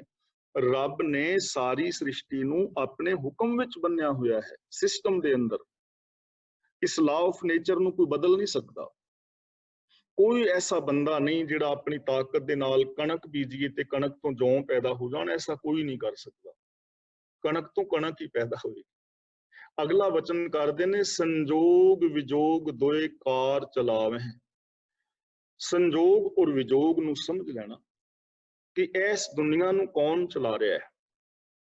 ਸੰਜੋਗ ਔਰ ਵਿਜੋਗ ਰੱਬੀ ਹੁਕਮ ਦੇ ਅੰਦਰ ਚਲਾ ਰਿਹਾ। ਸੰਜੋਗ ਦਾ ਮਤਲਬ ਰੱਬ ਦੇ ਹੁਕਮ ਦਾ ਉਹ ਅੰਸ਼ ਜਿਸ ਰਾਹੀਂ ਸਾਡਾ ਮਿਲਾਪ ਹੁੰਦਾ ਹੈ, ਤੇ ਵਿਜੋਗ ਦਾ ਮਤਲਬ ਰੱਬੀ ਨਿਯਮ ਦਾ ਉਹ ਅੰਸ਼ ਜਿਸ ਰਾਹੀਂ ਵਿਛੋੜਾ ਹੁੰਦਾ ਹੈ। ਇਹ ਸੰਜੋਗ ਔਰ ਵਿਜੋਗ ਦੋਵੇਂ ਇਸ ਜਗਤ ਦੀ ਕਾਰ ਨੂੰ ਚਲਾ ਰਹੇ। ਮਿਲਣਾ ਔਰ ਵਿਛੜਨਾ, ਜਨਮ ਔਰ ਮੌਤ। ਦੇਖੋ, ਜੇ ਇਸ ਦੁਨੀਆ ਵਿੱਚ ਕੇਵਲ ਸੰਜੋਗ ਹੋਵੇ, ਵਿਜੋਗ ਨਾ ਹੋਏ, ਸਿਰਫ ਜੀਵਨ ਹੋਏ, ਸਿਰਫ ਜੀਵਨ, ਕੱਲਾ ਜਨਮ ਹੋਵੇ, ਮੌਤ ਨਾ ਹੋਵੇ, ਹਰ ਰੋਜ਼ ਨਵੇਂ ਬੱਚੇ ਪੈਦਾ ਹੋਣ, ਪਸ਼ੂ ਪੰਛੀ ਪੈਦਾ ਹੋਣ, ਕੀੜੇ ਮਕੌੜੇ ਪੈਦਾ ਹੋਣ, ਸੱਪ ਬਿੱਛੂ ਆਦਿ ਪੈਦਾ ਹੋਣ, ਰੁੱਖ ਦਰਖਤ ਪੈਦਾ ਹੋਣ, ਇਹਨਾਂ ਵਿੱਚੋਂ ਮਰੇ ਕੋਈ ਵੀ ਨਾ, ਤਾਂ ਕੀ ਤੁਸੀਂ ਸਮਝਦੇ ਹੋ ਕਿ ਇਸ ਦੁਨੀਆ ਵਿੱਚ ਅਸੀਂ ਜ਼ਿੰਦਗੀ ਜੀ ਸਕਾਂਗੇ? ਇੱਥੇ ਖਲੋਣ ਬਹਿਣ ਲਈ ਕੀ, ਇੱਥੇ ਸਾਹ ਲੈਣ ਲਈ ਜਗ੍ਹਾ ਨਹੀਂ ਬਚਣੀ। ਕੁਰਬਲ ਕੁਰਬਲ ਕੀੜੇ ਸੱਪ ਦੂਜੇ ਤੀਜੇ ਕਰਨਗੇ, ਦੁਨੀਆ ਚੱਲ ਹੀ ਨਹੀਂ ਸਕਦੀ। ਇਸ ਲਈ ਮੌਤ ਵੀ ਜ਼ਰੂਰੀ ਹੈ।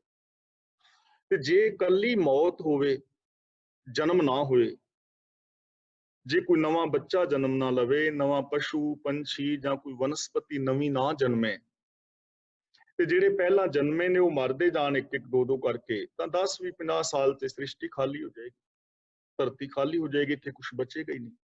ਇਸ ਲਈ ਜਨਮ ਵੀ ਚਾਹੀਦਾ ਹੈ ਔਰ ਮੌਤ ਵੀ ਚਾਹੀਦੀ। ਇਹ ਦੋਵੇਂ ਹੀ ਸੰਸਾਰ ਨੂੰ ਚਲਾ ਰਹੇ।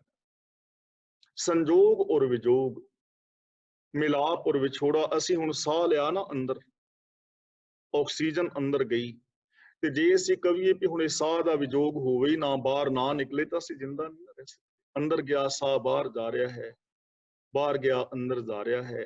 ਯਾਨੀ ਜਨਮ ਔਰ ਮੌਤ ਇਸ ਸੰਸਾਰ ਨੂੰ ਚਲਾ ਰਹੇ, ਸੰਜੋਗ ਔਰ ਵਿਜੋਗ। ਔਰ ਇਸ ਗੱਲ ਨੂੰ ਸਮਝ ਲੈਣਾ, ਸੰਜੋਗ ਔਰ ਵਿਜੋਗ ਦੋਵੇਂ ਹੀ ਸਿਸਟਮ ਦੇ ਵਿੱਚ ਨੇ। ਜਨਮ ਵੀ ਰੱਬੀ ਹੁਕਮ ਵਿੱਚ ਹੈ ਔਰ ਮੌਤ ਵੀ ਰੱਬੀ ਹੁਕਮ ਦੇ ਵਿੱਚ ਹੈ। ਦੂਜੀ ਗੱਲ, ਜੋ ਰੱਬੀ ਹੁਕਮ ਦੀ ਅੰਸ਼ ਜਿਹਦੇ ਨਾਲ ਮਿਲਾਪ ਹੁੰਦਾ ਹੈ, ਉਹਨੂੰ ਅਸੀਂ ਕਹਿੰਦੇ ਹਾਂ ਸੰਜੋਗ। ਇਹ ਵੀ ਹੁਕਮ ਵਿੱਚ ਹੈ, ਜਿਵੇਂ ਅਸੀਂ ਪਹਿਲਾਂ ਵੀ ਵਿਚਾਰ ਕਰ ਚੁੱਕੇ ਹਾਂ। ਅਸੀਂ ਸਾਰੇ ਭੈਣ ਭਰਾ ਇੱਕ ਦੂਜੇ ਨਾਲ ਪਿਆਰ ਨਾਲ ਬੋਲਦੇ ਹਾਂ, ਪਿਆਰ ਨਾਲ ਵਰਤਦੇ ਹਾਂ, ਇੱਕ ਦੂਜੇ ਦੀ ਹੈਲਪ ਕਰਦੇ ਹਾਂ, ਤਾਂ ਇਹਦੇ ਨਾਲ ਕੀ ਹੋਏਗਾ? ਸਾਡਾ ਮਿਲਾਪ ਹੋਏਗਾ, ਮੇਲ ਮਿਲਾਪ ਬਣਿਆ ਰਹੇਗਾ। ਕਿ ਜੇ ਅਸੀਂ ਇੱਕ ਦੂਜੇ ਦੀ ਚੁਗਲੀ ਕਰਦੇ ਹਾਂ, ਨਿੰਦਿਆ ਕਰਦੇ ਹਾਂ, ਇੱਕ ਦੂਜੇ ਦੀਆਂ ਟੰਗਾਂ ਖਿੱਚਦੇ ਹਾਂ, ਵਿਰੋਧ ਵਿੱਚ ਬੋਲਦੇ ਹਾਂ, ਫਿਰ ਸਾਡਾ ਵਿਜੋਗ ਹੋਏਗਾ, ਵਿਛੋੜਾ ਹੋ ਜਾਏਗਾ। ਇਹ ਹੈ ਸਿਸਟਮ ਦੇ ਵਿੱਚ ਕਿ ਤੁਸੀਂ ਸੰਜੋਗ ਮਿਲਾਪ ਵਾਲਾ ਸਿਸਟਮ ਫੋਲੋ ਕਰੋਗੇ ਜਾਂ ਕਿ ਵਿਛੋੜੇ ਵਾਲਾ ਸਿਸਟਮ ਫੋਲੋ ਕਰੋਗੇ। ਇਹ ਹੁਣ ਡਿਪੈਂਡ ਸਾਡੇ ਤੇ ਕਰਦਾ। ਹੁਣ ਅਸੀਂ ਸਚਿਆਰ ਬਣਨ ਵਾਲਾ ਸਿਸਟਮ ਫੋਲੋ ਕਰਨਾ ਹੈ ਜਾਂ ਕਿ ਕੂੜਿਆਰ ਬਣਨ ਵਾਲਾ। ਜੇ ਅਸੀਂ ਸਚਿਆਰ ਹੋਣਾ ਚਾਹੁੰਦੇ ਹਾਂ ਤਾਂ ਫਿਰ ਹੁਕਮ ਰਜ਼ਾਈ ਚੱਲਣਾ ਪਵੇਗਾ, ਗਿਆਨ ਦੀ ਸਹੀ ਵਰਤੋਂ ਕਰਨੀ ਪਵੇਗੀ, ਆਪਣੇ ਅੰਦਰ ਦਇਆ ਪੈਦਾ ਕਰਨੀ ਹੋਵੇਗੀ, ਹਰ ਹਿਰਦੇ ਦੇ ਅੰਦਰ ਵੱਜ ਰਹੇ ਨਾਦ ਨੂੰ, ਭਾਵ ਜੀਵਨ ਰੋਹ ਨੂੰ ਸਮਝਣਾ ਹੋਵੇਗਾ, ਹਰ ਇੱਕ ਨੂੰ ਰੱਬੀ ਸਿਸਟਮ ਦੇ ਅੰਦਰ ਜੀਣਾ ਹੋਵੇਗਾ, ਰਿੱਧੀਆਂ ਸਿੱਧੀਆਂ ਆਦਿਕ ਦਾ ਤਿਆਗ ਕਰਨਾ ਹੋਵੇਗਾ। ਔਰ ਇਹ ਚੀਜ਼ ਨੂੰ ਅਸੀਂ ਸਮਝਾਂਗੇ ਤਾਂ ਸਾਡਾ ਪਰਸਪਰ ਮਿਲਾਪ ਵੀ ਹੋਏਗਾ, ਅਸੀਂ ਸਚਿਆਰ ਵੀ ਹੋਵਾਂਗੇ। ਗੁਰੂ ਜੀ ਕਹਿੰਦੇ ਹਨ, ਲੇਖੇ ਆਵਹਿ ਭਾਗ। ਭਾਗ ਦਾ ਮਤਲਬ ਹਿੱਸਾ, ਲੇਖੇ ਦਾ ਮਤਲਬ ਲੇਖੇ ਵਿੱਚ, ਹਿੱਸੇ ਵਿੱਚ। ਹੁਣ ਜਿਵੇਂ ਜੋਗੀ ਚੂਰਮਾ ਆਦਿਕ ਤਿਆਰ ਕਰਦੇ ਨੇ ਤੇ ਫਿਰ ਛਾਂਦਾ ਵਰਤਾਈ ਜਾਂਦੇ ਨੇ ਨਾ ਹਿੱਸੇ ਸਿਰ। ਜਿਵੇਂ ਜਿਵੇਂ ਕੋਈ ਬੈਠਾ ਹੈ ਉਹਨੂੰ ਛਾਂਦਾ ਦਿੱਤਾ ਜਾਂਦਾ ਹੈ, ਵਰਤਾਇਆ ਜਾਂਦਾ ਹੈ। ਹੁਣ ਇਹ ਸੰਜੋਗ ਵਿਜੋਗ ਕਾਰ ਚਲਾ ਰਹੇ ਨੇ। ਤੇ ਲੇਖੇ ਆਵੇਂ ਭਾਗ ਦਾ ਮਤਲਬ ਜੋ ਅਸੀਂ ਲਿਖਿਆ ਹੈ, ਜੋ ਸਾਡੀ ਲਿਖਤ ਹੈ, ਇਹ ਨਹੀਂ ਕਿ ਜੋ ਪਿੱਛੋਂ ਲਿਖੀ ਆਈ ਹੈ। ਜੈਸਾ ਸੁਭਾਅ ਅਸੀਂ ਇੱਥੇ ਬਣਾ ਲਿਆ, ਜਿਹੋ ਜਿਹੇ ਸੰਸਕਾਰ ਅਸੀਂ ਆਪਣੇ ਪੈਦਾ ਕਰ ਲੈਣੇ, ਜਿਹੋ ਜਿਹੇ ਅਸੀਂ ਕਰਮ ਕਰ ਰਹੇ ਹਾਂ, ਉਹ ਸਾਡੇ ਹਿੱਸੇ ਵਿੱਚ ਆ ਜਾਂਦਾ ਹੈ ਸੁੱਖ ਜਾਂ ਦੁੱਖ, ਇੱਜ਼ਤ ਬੇਇੱਜ਼ਤੀ, ਪਿਆਰ ਨਫ਼ਰਤ, ਜੈਸਾ ਕਿਸੇ ਨੇ ਸੁਭਾਅ ਬਣਾ ਲਿਆ ਹੈ, ਜੈਸੇ ਕਿਸੇ ਦੇ ਕਰਮ ਨੇ। ਕਰਮ ਦਾ ਮਤਲਬ ਰੋਜ਼ਮर्रा ਦੀ ਜ਼ਿੰਦਗੀ ਵਿੱਚ ਕੀਤੇ ਜਾਣ ਵਾਲੇ ਕੰਮ। ਜੇ ਤੁਹਾਡਾ ਸੁਭਾਅ ਬੜਾ ਅੱਖੜ ਹੈ, ਤੁਸੀਂ ਕ੍ਰੋਧੀ ਹੋ ਜਾਂ ਝੂਠ ਬੋਲਦੇ ਹੋ, ਈਰਖਾ ਕਰਦੇ ਹੋ, ਤਾਂ ਫਿਰ ਦੁਨੀਆ ਚੋਂ ਮਾਣ ਆਦਰ ਸਤਿਕਾਰ ਭਾਈ ਨਹੀਂ ਮਿਲੇਗਾ। ਤੇ ਜੇ ਤੁਹਾਡਾ ਸੁਭਾਅ ਪਿਆਰ ਵਾਲਾ ਹੈ, ਹੈਲਪਫੁਲ ਹੋ, ਕਿਸੇ ਦੇ ਸੁੱਖ ਦੁੱਖ ਵਿੱਚ ਸਾਂਝੀ ਹੁੰਦੇ ਹੋ, ਕਿਸੇ ਦੀ ਇੱਜ਼ਤ ਬੇਇੱਜ਼ਤੀ ਨੂੰ ਆਪਣੀ ਇੱਜ਼ਤ ਬੇਇੱਜ਼ਤੀ ਸਮਝਦੇ ਹੋ, ਤਾਂ ਤੁਹਾਨੂੰ ਮਾਣ ਆਦਰ ਔਰ ਸਤਿਕਾਰ ਮਿਲੇਗਾ। ਇਹ ਸਾਡੇ ਤੇ ਡਿਪੈਂਡ ਕਰਦਾ ਹੈ। ਹਾਂ, ਕਈ ਵਾਰ ਐਸੇ ਲੋਕ ਟੱਕਰ ਜਾਂਦੇ ਨੇ ਕਿ ਜਿਨ੍ਹਾਂ ਦਾ ਸੁਭਾਅ ਮਾੜਾ ਹੁੰਦਾ ਹੈ ਤਾਂ ਉਹ ਬਿਨਾਂ ਮਤਲਬ ਤੋਂ ਹੀ ਗੜਬੜ ਕਰ ਜਾਂਦੇ ਨੇ, ਪਰ ਉਹ ਹੁੰਦਾ ਸੁਭਾਅ ਕਰਕੇ ਹੀ ਹੈ। ਦੇਖੋ, ਮੇਰੀ ਬੇਇੱਜ਼ਤੀ ਹੋਈ, ਜੇ ਤੇ ਮੇਰਾ ਸੁਭਾਅ ਗਲਤ ਹੈ, ਮੇਰੇ ਕਰਮ ਗਲਤ ਨੇ, ਬੋਲਚਾਲ ਗਲਤ ਹੈ, ਤਾਂ ਮੇਰੇ ਗਲਤ ਸੁਭਾਅ ਕਰਕੇ ਮੇਰੀ ਬੇਇੱਜ਼ਤੀ ਹੋਈ। ਕਈ ਵਾਰ ਹੁੰਦਾ ਹੈ ਕਿ ਮੈਂ ਚੰਗਾ ਭਲਾ ਬੈਠਾ ਹਾਂ ਆਰਾਮ ਦੇ ਨਾਲ, ਤੇ ਇੱਕ ਐਸੇ ਕ੍ਰੋਧੀ ਸੁਭਾਅ ਵਾਲਾ ਆਇਆ ਜਿਹੜਾ ਬਿਨਾਂ ਮਤਲਬ ਤੋਂ ਹੀ ਮੇਰੇ ਸਿਰ ਤੇ ਚੜ ਗਿਆ ਤੇ ਮੇਰੀ ਬੇਇੱਜ਼ਤੀ ਕਰ। ਹੁਣ ਇਹ ਬੇਇੱਜ਼ਤੀ ਕਿਉਂ ਹੋਈ? ਕਿਉਂਕਿ ਉਹਦਾ ਸੁਭਾਅ ਗਲਤ ਹੈ ਨਾ। ਗਲਤ ਸੁਭਾਅ ਕਰਕੇ ਬੇਇੱਜ਼ਤੀ ਹੈ, ਚੰਗੇ ਸੁਭਾਅ ਕਰਕੇ ਇੱਜ਼ਤ, ਚਾਹੇ ਉਹ ਕਿਸੇ ਦਾ ਚੰਗਾ ਹੈ ਜਾਂ ਆਪਣਾ ਚੰਗਾ। ਇਸ ਲਈ ਜੇ ਇਸ ਸਮਾਜ ਦੇ ਅੰਦਰ ਅਸੀਂ ਇਹੋ ਜਿਹਾ ਸਮਾਜ ਪੈਦਾ ਕਰਨਾ ਚਾਹੁੰਦੇ ਹਾਂ, ਤਾਂ ਫਿਰ ਸਾਨੂੰ ਹਰ ਇਸਤਰੀ ਪੁਰਸ਼ ਨੂੰ, ਹਰ ਧਰਮ ਵਰਗ ਦੇ ਬੰਦੇ ਨੂੰ ਆਪਣੇ ਸੁਭਾਅ ਦੇ ਅੰਦਰ ਚੇਂਜਿੰਗ ਕਰਨੀ ਪਵੇਗੀ। ਜੇ ਅਸੀਂ ਘਰ ਦੇ ਅੰਦਰ ਪਰੇਸ਼ਾਨੀਆਂ ਖਤਮ ਕਰਨਾ ਚਾਹੁੰਦੇ ਹਾਂ, ਤਾਂ ਘਰ ਦੇ ਹਰ ਮੈਂਬਰ ਨੂੰ ਸਹਿਯੋਗ ਕਰਨਾ ਪਵੇਗਾ। ਨਹੀਂ ਤਾਂ ਘਰ ਨੂੰ ਬਰਬਾਦ ਕਰਨ ਵਾਸਤੇ ਇੱਕ ਬੰਦਾ ਹੀ ਕਾਫੀ ਹੁੰਦਾ ਹੈ। ਜੇ ਇੱਕ ਵੀ ਵਿੱਚ ਗੜਬੜ ਕਰੇਗਾ ਤੇ ਘਰ ਫੈਲੇਗਾ। ਇਸ ਲਈ ਗੁਰੂ ਜੀ ਕਹਿੰਦੇ ਨੇ, ਲੇਖੇ ਦੇ ਅੰਦਰ ਜੋ ਤੁਸੀਂ ਆਪਣਾ ਸੁਭਾਅ ਬਣਾ ਲਿਆ ਹੈ, ਜੈਸੀ ਤੁਸੀਂ ਜ਼ਿੰਦਗੀ ਜੀ ਰਹੇ ਹੋ, ਤੁਹਾਡੇ ਹਿੱਸੇ ਵਿੱਚ ਉਹ ਆਉਣਾ ਹੈ। ਚੂਰਮੇ ਖਾਣ ਨਾਲ ਕੁਛ ਨਹੀਂ ਹੋਣਾ, ਸਿਰ ਦੇ ਵਿੱਚ ਰਾਖ ਪਾਉਣ ਨਾਲ ਕੁਛ ਨਹੀਂ ਹੋਣਾ, ਜਿਹੜਾ ਤੁਸੀਂ ਪਾ ਰਹੇ ਹੋ ਆ ਪਹਿਨਾਵੇ, ਗੋਦੜੀ ਆਦਿਕ ਪਾਈ ਹੈ, ਮੁੰਦਰਾਂ ਪਾਈਆਂ ਨੇ, ਡੰਡੇ ਫੜੇ ਨੇ, ਚਿੱਪੀ ਫੜੀ, ਇਹਨਾਂ ਨਾਲ ਤੇ ਕੁਛ ਨਹੀਂ ਹੋਣਾ। ਸੁਭਾਅ ਤੁਹਾਡਾ ਕੈਸਾ ਹੈ, ਬੋਲ ਕੈਸੇ ਨੇ, ਤੁਹਾਡਾ ਮਿਲਵਰਤਨ ਕੈਸਾ ਹੈ, ਤੁਹਾਡੀ ਮੈਂਟੈਲਿਟੀ ਕੈਸੀ ਹੈ, ਤੁਹਾਡੇ ਕੋਲ ਗਿਆਨ ਕੈਸਾ ਹੈ, ਤੁਹਾਡੇ ਅੰਦਰ ਦੂਜਿਆਂ ਵਾਸਤੇ ਆਤਮੀਅਤਾ ਕੈਸੀ ਹੈ, ਉਹਦਾ ਫਲ ਸੁੱਖ ਜਾਂ ਦੁੱਖ ਰੂਪ ਦੇ ਵਿੱਚ ਮਿਲਣਾ ਹੈ। ਅਗਲਾ ਬਚਨ ਕਰਦੇ ਨੇ, ਆਦੇਸ਼ ਤਿਸੈ ਆਦੇਸ਼, ਨਮਸਕਾਰ ਹੈ ਮੇਰੀ ਉਸ ਨੂੰ, ਆਦ ਅਨੀਲ ਅਨਾਦ ਅਨਾਹਤ ਜੁਗ ਜੁਗ ਏਕੋ ਵੇਸ। ਆਦ ਦਾ ਮਤਲਬ ਜੋ ਸਭ ਦਾ ਮੁੱਢ ਹੈ, ਅਨੀਲ ਦਾ ਮਤਲਬ ਜਿਸ ਦੇ ਉੱਤੇ ਮਾਇਆ ਦਾ ਕੋਈ ਲੇਪ ਨਹੀਂ, ਜੋ ਕਲੰਕ ਤੋਂ ਰਹਿਤ ਹੈ। ਅਨਾਦ ਦਾ ਮਤਲਬ ਜਿਸ ਦਾ ਕੋਈ ਹੱਦ ਬੰਨਾ ਨਹੀਂ, ਤੇ ਅਨਾਹਤ ਦਾ ਮਤਲਬ ਜੋ ਲਗਾਤਾਰ ਹੈ ਔਰ ਜੋ ਜੁਗਾਂ ਪ੍ਰਯੰਤ ਇੱਕੋ ਜਿਹਾ ਹੈ, ਜਿਸ ਦੇ ਅੰਦਰ ਬਚਪਨ ਜਵਾਨੀ ਬੁਢੇਪਾ ਨਹੀਂ ਹੈ। ਕਿਉਂਕਿ ਵੇਸ਼ ਦੇ ਅੰਦਰ ਬਦਲਾਵ ਤਾਂ ਹੁੰਦਾ ਜੇਕਰ ਸਰੀਰ ਹੋਵੇ, ਆਕਾਰ ਹੋਵੇ, ਆਕਾਰ ਵਿੱਚ ਚੇਂਜਿੰਗ ਹੁੰਦੀ ਹੈ ਤੇ ਉਹ ਨਿਰਾਕਾਰ ਹੈ। ਤਾਂ ਉਹਨੂੰ ਆਦੇਸ਼ ਕਰੋ, ਉਹਨੂੰ ਵਿਆਪਕ ਸਮਝੋ, ਜਗਤ ਦੇ ਕਣ ਕਣ ਦੇ ਅੰਦਰ ਸਮਾਇਆ ਹੋਇਆ ਹੈ ਇਹ ਜੋਗੀਓ। ਸੰਸਾਰ ਨੂੰ ਛੱਡਣ ਦੀ ਲੋੜ ਨਹੀਂ ਹੈ, ਘਰ ਗ੍ਰਸਤੀ ਵਿੱਚ ਰਹੋ, ਸੰਸਾਰ ਵਿੱਚ ਰਹੋ, ਆਪਣੇ ਅੰਦਰ ਸ਼ੁਭ ਗੁਣ ਪੈਦਾ ਕਰੋ, ਰੱਬੀ ਰਜ਼ਾ ਮੁਤਾਬਕ ਜ਼ਿੰਦਗੀ ਜੀਵੋ, ਗਿਆਨ ਦੀ ਵਰਤੋਂ ਕਰੋ, ਦਇਆ ਦੀ ਵਰਤੋਂ ਕਰੋ, ਹਰ ਇਨਸਾਨ ਦੇ ਅੰਦਰ ਵਸਦੇ ਹੋਏ ਰੱਬ ਨੂੰ ਵੇਖੋ। ਇਸ ਦੁਨੀਆ ਵਿੱਚ ਸੰਜੋਗ ਔਰ ਵਿਜੋਗ ਦੋ ਕਾਰਜ ਕਰ ਰਹੇ ਨੇ, ਉਹਨਾਂ ਨੂੰ ਸਮਝੋ, ਔਰ ਤੁਹਾਡੇ ਹਿੱਸੇ ਦੇ ਅੰਦਰ ਤੁਹਾਡੇ ਹੀ ਕੀਤੇ ਹੋਏ ਕਰਮਾਂ ਦਾ ਫਲ ਪੈਣਾ। ਜਿੰਨਾ ਕਰੋਗੇ, ਜੈਸਾ ਕਰੋਗੇ ਵੈਸਾ ਮਿਲੇਗਾ। ਤੇ ਆਦੇਸ਼ ਉਹਨੂੰ ਕਰੋ, ਨਮਸਕਾਰ ਉਹਨੂੰ ਕਰੋ ਜੋ ਸਰਬ ਵਿਆਪਕ ਹੈ, ਉਹਦੇ ਅੱਗੇ ਸਮਰਪਣ ਕਰੋ। ਉਹਨੂੰ ਆਦੇਸ਼ ਕਰਨ ਦਾ ਮਤਲਬ ਹੈ ਪ੍ਰਭੂ ਦੇ ਅੱਗੇ ਸਮਰਪਣ ਕਰਨਾ, ਤੇ ਸਮਰਪਣ ਕਰਨ ਦਾ ਭਾਵ ਹੈ ਕਿ ਰੱਬੀ ਰਜ਼ਾ ਦੇ ਅੰਦਰ ਜ਼ਿੰਦਗੀ ਜੀਣੀ, ਹੁਕਮ ਰਜ਼ਾਈ ਚੱਲਣਾ। ਫਿਰ ਕੀ ਹੋਏਗਾ? ਤੁਸੀਂ ਸਚਿਆਰ ਹੋ ਜਾਓ। ਅਗਲੀ ਪੌੜੀ ਵਿੱਚ ਗੁਰੂ ਜੀ ਬਚਨ ਕਰਦੇ ਹਨ, ਏਕਾ ਮਾਈ ਜੁਗਤ ਵਿਆਈ ਤਿੰਨ ਚੇਲੇ ਪ੍ਰਵਾਨ। ਇਸ ਦਾ ਅਰਥ ਕਰਨ ਲੱਗਿਆ ਵਿਦਵਾਨ ਪੁਰਸ਼ਾਂ ਨੇ ਪਹਿਲਾਂ ਇਹ ਵਿਚਾਰ ਦਿੱਤੀ ਹੈ ਕਿ ਹਿੰਦੂਇਜ਼ਮ ਦੇ ਅੰਦਰ ਇੱਕ ਚੱਲਦੀ ਆ ਰਹੀ ਵਿਚਾਰਧਾਰਾ ਮੁਤਾਬਕ ਜੋ ਮਾਇਆ ਹੈ ਉਹ ਕਿਸੇ ਤਰੀਕੇ ਨਾਲ ਪ੍ਰਸੂਤ ਹੋਈ ਤੇ ਉਹਦੇ 3 ਪੁੱਤਰ ਪੈਦਾ ਹੋਏ, ਬ੍ਰਹਮਾ, ਵਿਸ਼ਨੂੰ ਔਰ ਮਹੇਸ਼। ਇੱਕ ਸੰਸਾਰ ਨੂੰ ਚਲਾਉਣ ਵਾਲਾ, ਦੂਜਾ ਪੈਦਾ ਕਰਨ ਵਾਲਾ ਤੇ ਤੀਜਾ ਦੀਵਾਨ ਲਗਾਉਣ ਵਾਲਾ ਹੋਇਆ।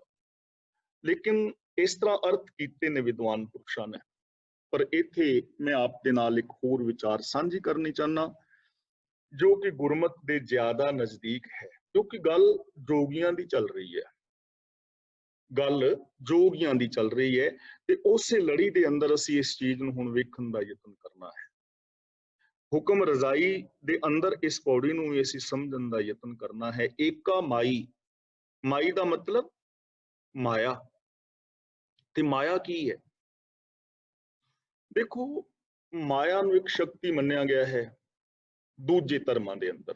ਜਿਵੇਂ ਕਿਸੇ ਮਜ਼ਹਬ ਨੇ ਸ਼ੈਤਾਨ ਮੰਨ ਲਿਆ, ਕਿਸੇ ਨੇ ਮਾਇਆ ਮੰਨ ਲਈ, ਰੱਬ ਦੇ ਪੈਰਲਰ। ਪਰ ਗੁਰੂ ਸਾਹਿਬ ਮਾਇਆ ਦੇ ਪੈਰਲਰ ਕਿਸੇ ਚੀਜ਼ ਨੂੰ ਨਹੀਂ ਮੰਨ ਰਹੇ। ਇੱਕੋ ਹੀ ਰੱਬ ਸਰਵ ਵਿਆਪਕ ਹੈ। ਇਸ ਲਈ ਸਾਨੂੰ ਮਾਇਆ ਦਾ ਅਰਥ ਕਰਨ ਲੱਗਿਆਂ ਇਹਦੀ ਜੋ ਡੈਫੀਨੇਸ਼ਨ ਹੈ ਉਹ ਗੁਰਬਾਣੀ ਚੋਂ ਲੈਣੀ ਪਵੇ। ਪ੍ਰੋਬਲਮ ਉਦੋਂ ਆਉਂਦੀ ਹੈ ਜਦੋਂ ਅਸੀਂ ਕੋਈ ਸ਼ਬਦ ਤਾਂ ਗੁਰੂ ਗ੍ਰੰਥ ਸਾਹਿਬ ਚੋਂ ਲੈਂਦੇ ਹਾਂ ਤੇ ਉਹਦਾ ਜਿਹੜਾ ਅਰਥ ਹੈ, ਉਹਦਾ ਸ਼ਬਦ ਦਾ ਮੀਨਿੰਗ ਹੈ, ਉਹ ਕਿਸੇ ਹੋਰ ਧਰਮ ਗ੍ਰੰਥ ਮੁਤਾਬਕ ਕਰ ਦਿੰਦੇ। ਸਿੱਖ ਫਿਲਾਸਫੀ ਮੁਤਾਬਕ ਉਹ ਅਰਥ ਨਹੀਂ ਹੁੰਦਾ, ਉਦੋਂ ਪ੍ਰੋਬਲਮ ਆਉਂਦੀ। ਇੱਥੇ ਮਾਈ ਦਾ ਮਤਲਬ ਮਾਇਆ, ਤੇ ਮਾਇਆ ਕੀ ਹੈ? ਮਾਇਆ ਇੱਕ ਸੋਚ ਦਾ ਨਾਮ ਹੈ। ਜੇ ਕਾਪੀ ਪੈਨ ਹੈ ਤਾਂ ਤੁਸੀਂ ਇਹ ਪ੍ਰਮਾਣ ਨੋਟ ਕਰ ਲਓ। ਇਹ ਮਾਇਆ ਜਿਤ ਹਰ ਵਿਸਰੈ, ਮੋਹ ਉਪਜੈ, ਭਾਉ ਦੂਜਾ ਲਾਇਆ। ਮਾਇਆ ਸਾਡੀ ਇੱਕ ਮੈਂਟੈਲਿਟੀ ਦਾ ਨਾਮ ਹੈ। ਮਾਇਆ ਮਨੁੱਖ ਦੀ ਸੋਚ ਦਾ ਨਾਮ ਹੈ। ਉਹ ਸੋਚ ਜਿਤ ਹਰ ਵਿਸਰੈ, ਜਿਹਦੇ ਕਰਕੇ ਸਾਨੂੰ ਰੱਬ ਭੁੱਲ ਜਾਂਦਾ ਹੈ। ਸਾਨੂੰ ਇਹ ਗੱਲ ਭੁੱਲ ਜਾਂਦੀ ਨਾ ਕਿ ਜੋ ਸਾਰੇ ਅਜੀਬ ਜੰਤ ਨੇ, ਮਨੁੱਖ ਮਾਤਰ ਨੇ, ਇਹਨਾਂ ਵਿੱਚ ਰੱਬ ਵਸਦਾ ਹੈ। ਅਸੀਂ ਆਪਣੇ ਭੈਣਾਂ ਭਰਾਵਾਂ ਨਾਲ ਰੱਬ ਵਰਗਾ ਪਿਆਰ ਔਰ ਵਿਹਾਰ ਕਰਨਾ ਹੈ, ਇਹ ਗੱਲ ਭੁੱਲੀ ਰਹਿੰਦੀ ਹੈ ਨਾ ਸਾਨੂੰ। ਜਿਹੜੀ ਸੋਚ ਸਾਨੂੰ ਇਹ ਗੱਲ ਭੁਲਾਉਂਦੀ ਹੈ ਉਹ ਸੋਚ ਮਾਇਆ ਹੈ। ਇਹ ਮਾਇਆ ਜਿਤ ਹਰ ਵਿਸਰੈ, ਮੋਹ ਉਪਜੈ।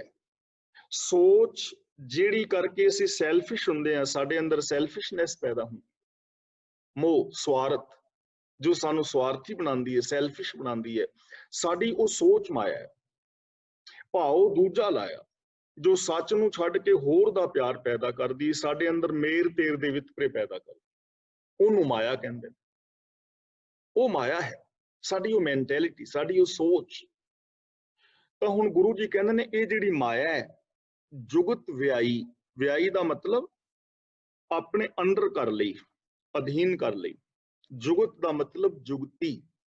ਕਿਹੜੀ ਜੁਗਤੀ? ਜੋ ਗੁਰੂ ਜੀ ਦੱਸ ਰਹੇ ਨੇ ਹੁਕਮ ਰਜ਼ਾਈ ਚੱਲਣਾ।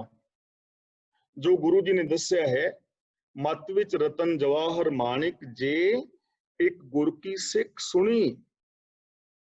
ਗੁਰੂ ਦੀ ਦਿੱਤੀ ਜੁਗਤੀ, ਗੁਰੂ ਦਾ ਦਿੱਤਾ ਗਿਆਨ, ਜਿਹਨੂੰ ਪਿਛਲੀ ਪੰਕਤੀ ਪੌੜੀ ਵਿੱਚ ਕਿਹਾ ਹੈ ਨਾ, ਭੁਗਤ ਗਿਆਨ। ਗਿਆਨ, ਗਿਆਨ ਰਾਹੀਂ ਜਿਸਨੇ ਇਸ ਮਾਇਆ ਨੂੰ ਵਸ ਵਿੱਚ ਕਰ ਲਿਆ, ਇਹ ਬਿਰਤੀ ਨੂੰ ਬਦਲ ਲਿਆ, ਇਹ ਸੋਚ ਦੇ ਉੱਤੇ ਕੰਟਰੋਲ ਕਰ ਲਿਆ। ਉਹ ਸੋਚ ਜੋ ਸਾਨੂੰ ਰੱਬ ਨਾਲੋਂ ਤੋੜਦੀ ਹੈ, ਇੱਕ ਦੂਜੇ ਵਿੱਚ ਰੱਬ ਨਹੀਂ ਵੇਖਣ ਦਿੰਦੀ। ਉਹ ਸੋਚ ਜੋ ਸਾਨੂੰ ਸੈਲਫਿਸ਼ ਬਣਾਉਂਦੀ ਹੈ, ਉਹ ਸੋਚ ਜੋ ਸਾਡੇ ਮੇਰ ਤੇਰ ਦੇ ਵਿਤਕਰੇ ਸਾਡੇ ਅੰਦਰ ਪੈਦਾ ਕਰਦੀ ਹੈ। ਜਿਸਨੇ ਗਿਆਨ ਰਾਹੀਂ ਉਸ ਸੋਚ ਨੂੰ ਕਾਬੂ ਕਰ ਲਿਆ।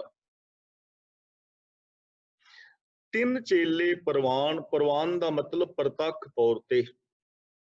ਜੋ ਮਾਇਆ ਦੇ 3 ਗੁਣ ਮੰਨੇ ਗਏ ਨਾ, ਰਜੋ ਗੁਣ, ਤਮੋ ਗੁਣ ਤੇ ਸਤੋ ਗੁਣ, ਉਹ ਇਹਦੇ ਅਧੀਨ ਹੋ ਗਏ, ਉਹਨਾਂ ਨੂੰ ਵੀ ਵਸ ਕਰ ਲਿਆ। 3 ਚੇਲੇ ਪ੍ਰਵਾਨ, ਪ੍ਰਵਾਨ ਦਾ ਮਤਲਬ ਪ੍ਰਤੱਖ ਤੌਰ ਤੇ ਉਹਦੇ ਉਹ ਚੇਲੇ ਬਣ ਗਏ, ਦਾਸ ਬਣ ਗਏ। ਰਜੋਗੁਣ, ਤਮੋਗੁਣ ਔਰ ਸਤੋਗੁਣ। ਰਜੋਗੁਣ ਦਾ ਮਤਲਬ ਹੈ ਲਾਲਚ ਆਦਿਕ ਦੀ ਬਿਰਤੀ, ਛਕਣ ਛਕਾਨ, ਲਾਲਚ ਦੇ ਵਿੱਚ ਪੈ ਰਹਿਣਾ। ਤੇ ਤਮੋਗੁਣ ਦਾ ਮਤਲਬ ਹੈ ਅਗਿਆਨਤਾ, ਪਾਪ ਕਰਮ ਕਰਨਾ, ਪਾਪ ਕਰਮ ਕਰਨਾ। ਜੋ ਵੀ ਸਾਧਨ ਇਕੱਠੇ ਕਰਨੇ ਨੇ, ਪਾਪਾਂ ਰਾਹੀਂ ਕਰਨੇ, खाण पीण का लभ लोभ लालच रजोगुण। तमोगुण का मतलब अज्ञानता भरे कर्म पाप कर्म। ते सतोगुण कहते ने जिहड़े आ जप तप ने संसार नूं त्याग जाना, यानी उलारू जिंदगी है।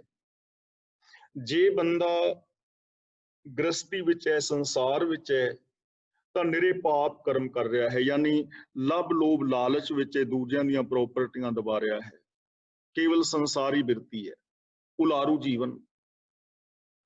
ये उलारू जीवन ते दूजा पापां दे अंदर खचत हो गया, ज्ञान की वरतों करन तो बिना दिन रात पाप कर्म कमाई जा रहा है, उलारू बिरती है।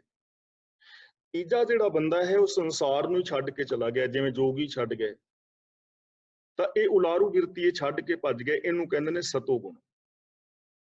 लेकिन जदों ज्ञान हुंदा है तां ओह इन्हां तिन्नां नूं कंट्रोल कर लैंदा है। गुरु दा सिख जिहड़ा है वो चौथी पदवी ते पहुंचदा है। चौथा पद की है? चौथी पदवी का मतलब है कि इन्हां तिन्नां नूं कंट्रोल विच करके अपने जीवन नूं बैलेंस करदा है। गृहस्थ नूं छड्ड के नहीं भजदा, गृहस्थ नूं निभाउण वास्ते पाप कर्म नहीं करदा और लालच दे अंदर नहीं पैंदा, ज्ञान की वरतों करदा है, अज्ञानता वाले कर्म नहीं करदा, पाप नहीं कमांदा, संसार नूं छड्ड के नहीं दौड़दा, सगों इस संसार विच इंज रहिंदा जिवें पानी दे विच मुर्गाबी रहिंदी है, जैसे जल में कमल निरालम मुर्गाई नैसाने। जिवें चिक्कड़ दे विच कमल है, अलेप है, चिक्कड़ विच है, पानी विच, लेकिन डुबदा नहीं है, मुर्गाबी की तरह पानी विच, लेकिन उहदे विच भिजदा नहीं, डुबदा नहीं। इसे तरह जो गुरु का सिख है वो इस संसार नूं छड्ड के भजदा नहीं, जिम्मेवारियां तो दौड़दा नहीं, लेकिन सच नूं आधार बना के मनुखी फर्जां नूं पूरा करदा। इहनूं चौथा पद कहंदे। ना संसार नूं छड्ड के भज्जिया, ना ही उन्हें पाप कर्म कीते, ना ही उन्हें कोई अज्ञानता वाला काम कीता।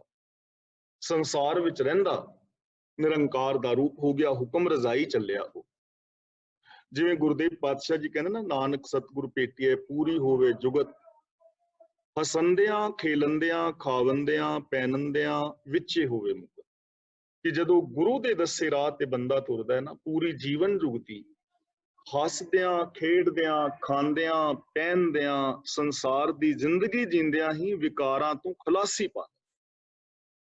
ਤਾਂ ਏਕਾ ਮਾਈ ਜੁਗਤ ਵਿਆਈ ਤਿੰਨ ਚੇਲੇ ਪ੍ਰਵਾਨ ਦਾ ਭਾਵ ਹੋਏਗਾ ਕਿ ਜਿਸਨੇ ਗੁਰੂ ਦੀ ਦਿੱਤੀ ਜੀਵਨ ਜੁਗਤ ਰਾਹੀਂ ਇੱਕ ਮਾਇਆ ਨੂੰ ਆਪਣੇ ਅਧੀਨ ਕਰ ਲਿਆ, ਔਰ ਜਿਹੜੇ ਉਹਦੇ ਤਿੰਨੇ ਪ੍ਰਤੱਖ ਚੇਲੇ ਰਜਗੁਣ ਤਮਗੁਣ ਸਤਗੁਣ ਨੇ ਉਹਨਾਂ ਨੂੰ ਉਹਨੇ ਕੰਟਰੋਲ ਕਰ ਲਿਆ। ਫਿਰ ਗੁਰੂ ਦੀ ਜੀਵਨ ਜੁਗਤ ਰਾਹੀਂ ਗਿਆਨ ਰਾਹੀਂ ਕੀ ਪਤਾ ਲੱਗਾ? ਇੱਕ ਸੰਸਾਰੀ, ਕਿ ਉਹ ਇੱਕ ਰੱਬ ਹੀ ਸੰਸਾਰ ਨੂੰ ਪੈਦਾ ਕਰਨ ਵਾਲਾ ਹੈ। ਇੱਕ ਭੰਡਾਰੀ, ਉਹ ਇੱਕ ਹੀ ਜਗਤ ਨੂੰ ਦੇਣ ਵਾਲਾ ਹੈ ਦਾਤਾ।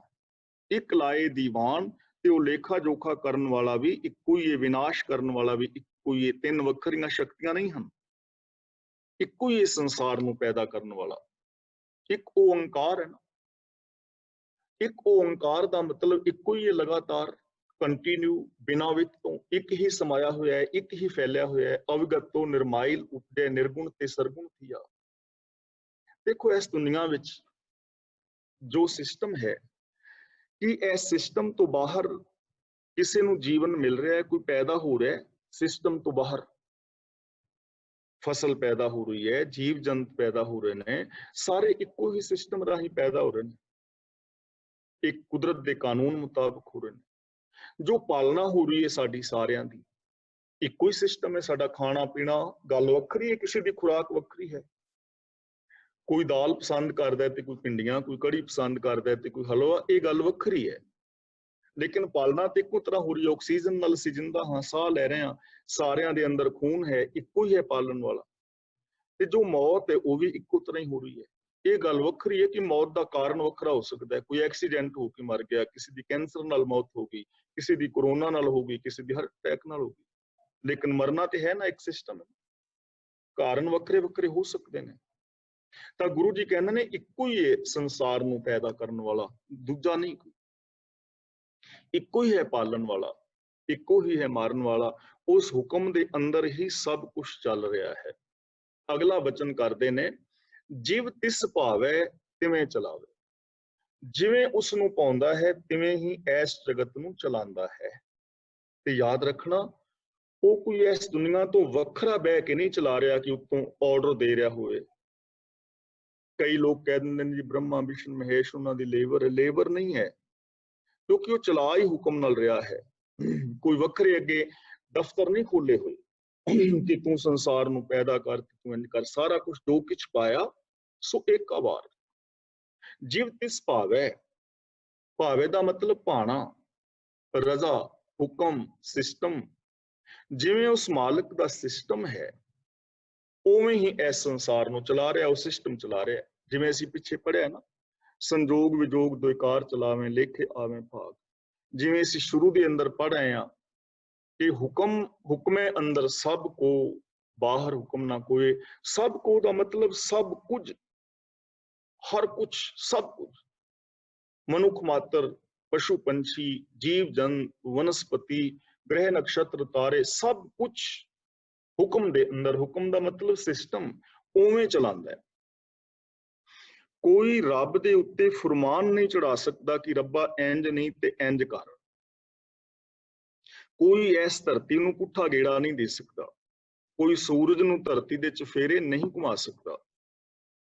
ਕੋਈ ਚੰਦਰਮਾ ਚੋਂ ਸੂਰਜ ਵਾਲੀ ਤਪਸ਼ ਪੈਦਾ ਨਹੀਂ ਕਰ ਸਕਦਾ ਤੇ ਸੂਰਜ ਵਿੱਚੋਂ ਚੰਦਰਮਾ ਵਾਲੀ ਚਾਨਣੀ ਨਹੀਂ ਲਈ ਜਾ ਸਕਦੀ। ਕਹਿਣ ਤੋਂ ਭਾਵ ਕਿ ਕੁਦਰਤ ਦੇ ਕਾਨੂੰਨਾਂ ਨੂੰ ਨਹੀਂ ਬਦਲਿਆ ਜਾ ਸਕਦਾ। ਹਾਂ, ਕੁਦਰਤ ਦੇ ਕਾਨੂੰਨਾਂ ਨੂੰ ਸਮਝ ਕੇ ਉਹਨਾਂ ਮੁਤਾਬਕ ਜ਼ਿੰਦਗੀ ਜੀ ਕੇ ਜਿੰਨਾ ਮਰਜ਼ੀ ਵਿਕਾਸ ਕੀਤਾ ਜਾ ਸਕਦਾ ਹੈ। ਉਹ ਅਨੰਤ ਹੈ, ਜਿੰਨਾ ਮਰਜ਼ੀ ਵਿਕਾਸ ਕਰ ਲੋਗੇ, ਜਿੰਨੇ ਮਰਜ਼ੀ ਸੁੱਖ ਮਾਣ ਲਵਾਂਗੇ, ਪਰ ਨੇਮਾਂ ਤੋਂ ਉਲਟ ਕੁਛ ਨਹੀਂ।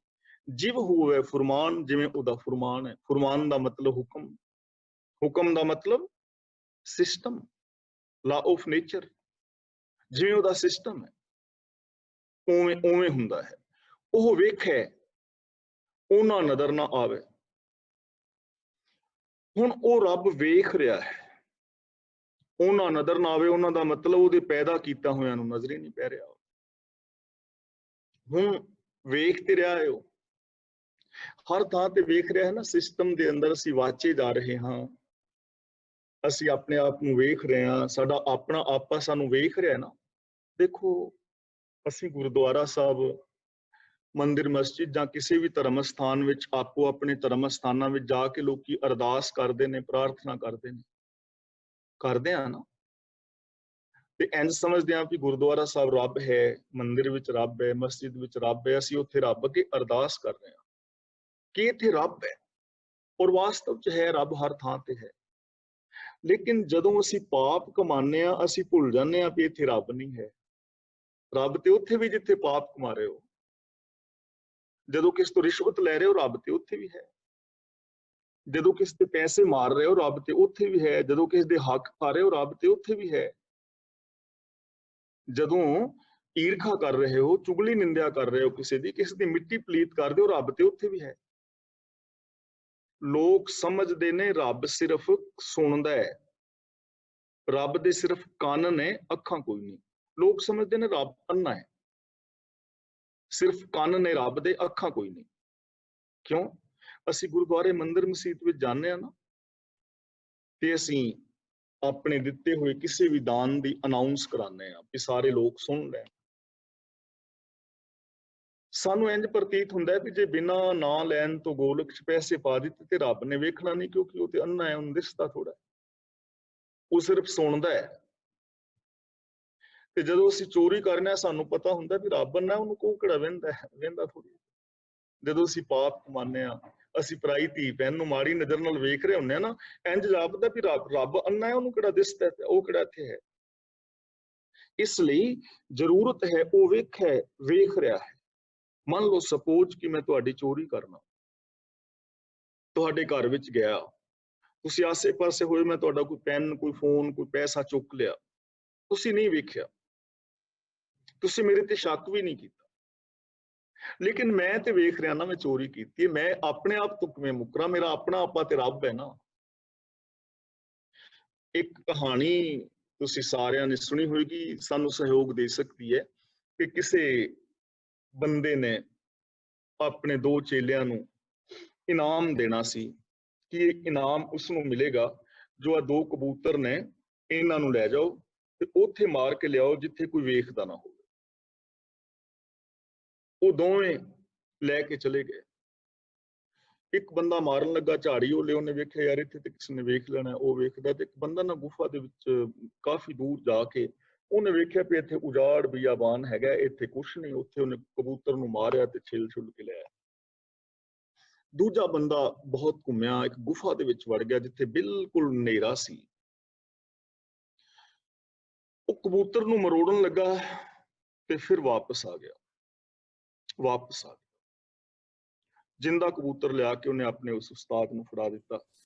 ਪਹਿਲੇ ਤੋਂ ਪੁੱਛਿਆ, ਕਹਿੰਦਾ ਜੀ ਮੈਂ ਤੇ ਬਹੁਤ ਦੂਰ ਚਲਾ ਗਿਆ ਸਾਂ ਤੇ ਕਾਫੀ ਵੱਡਾ ਇੱਕ ਪੱਥਰ ਜਿਹਾ, ਉੱਥੇ ਕੋਈ ਨਹੀਂ ਸੀ ਹੈਗਾ, ਉਧਰ ਕੋਈ ਬੰਦਾ ਜਾਂਦਾ ਹੀ ਨਹੀਂ ਅੱਜ ਤੱਕ, ਬੜਾ ਖਤਰਨਾਕ ਜਿਹਾ ਥਾਂ ਹੈ, ਉੱਥੇ ਮਰੋੜ ਕੇ ਲਿਆਂਦਾ, ਕਿਸੇ ਦਾ ਪਿਓ ਵੀ ਨਹੀਂ ਜਾਂਦਾ।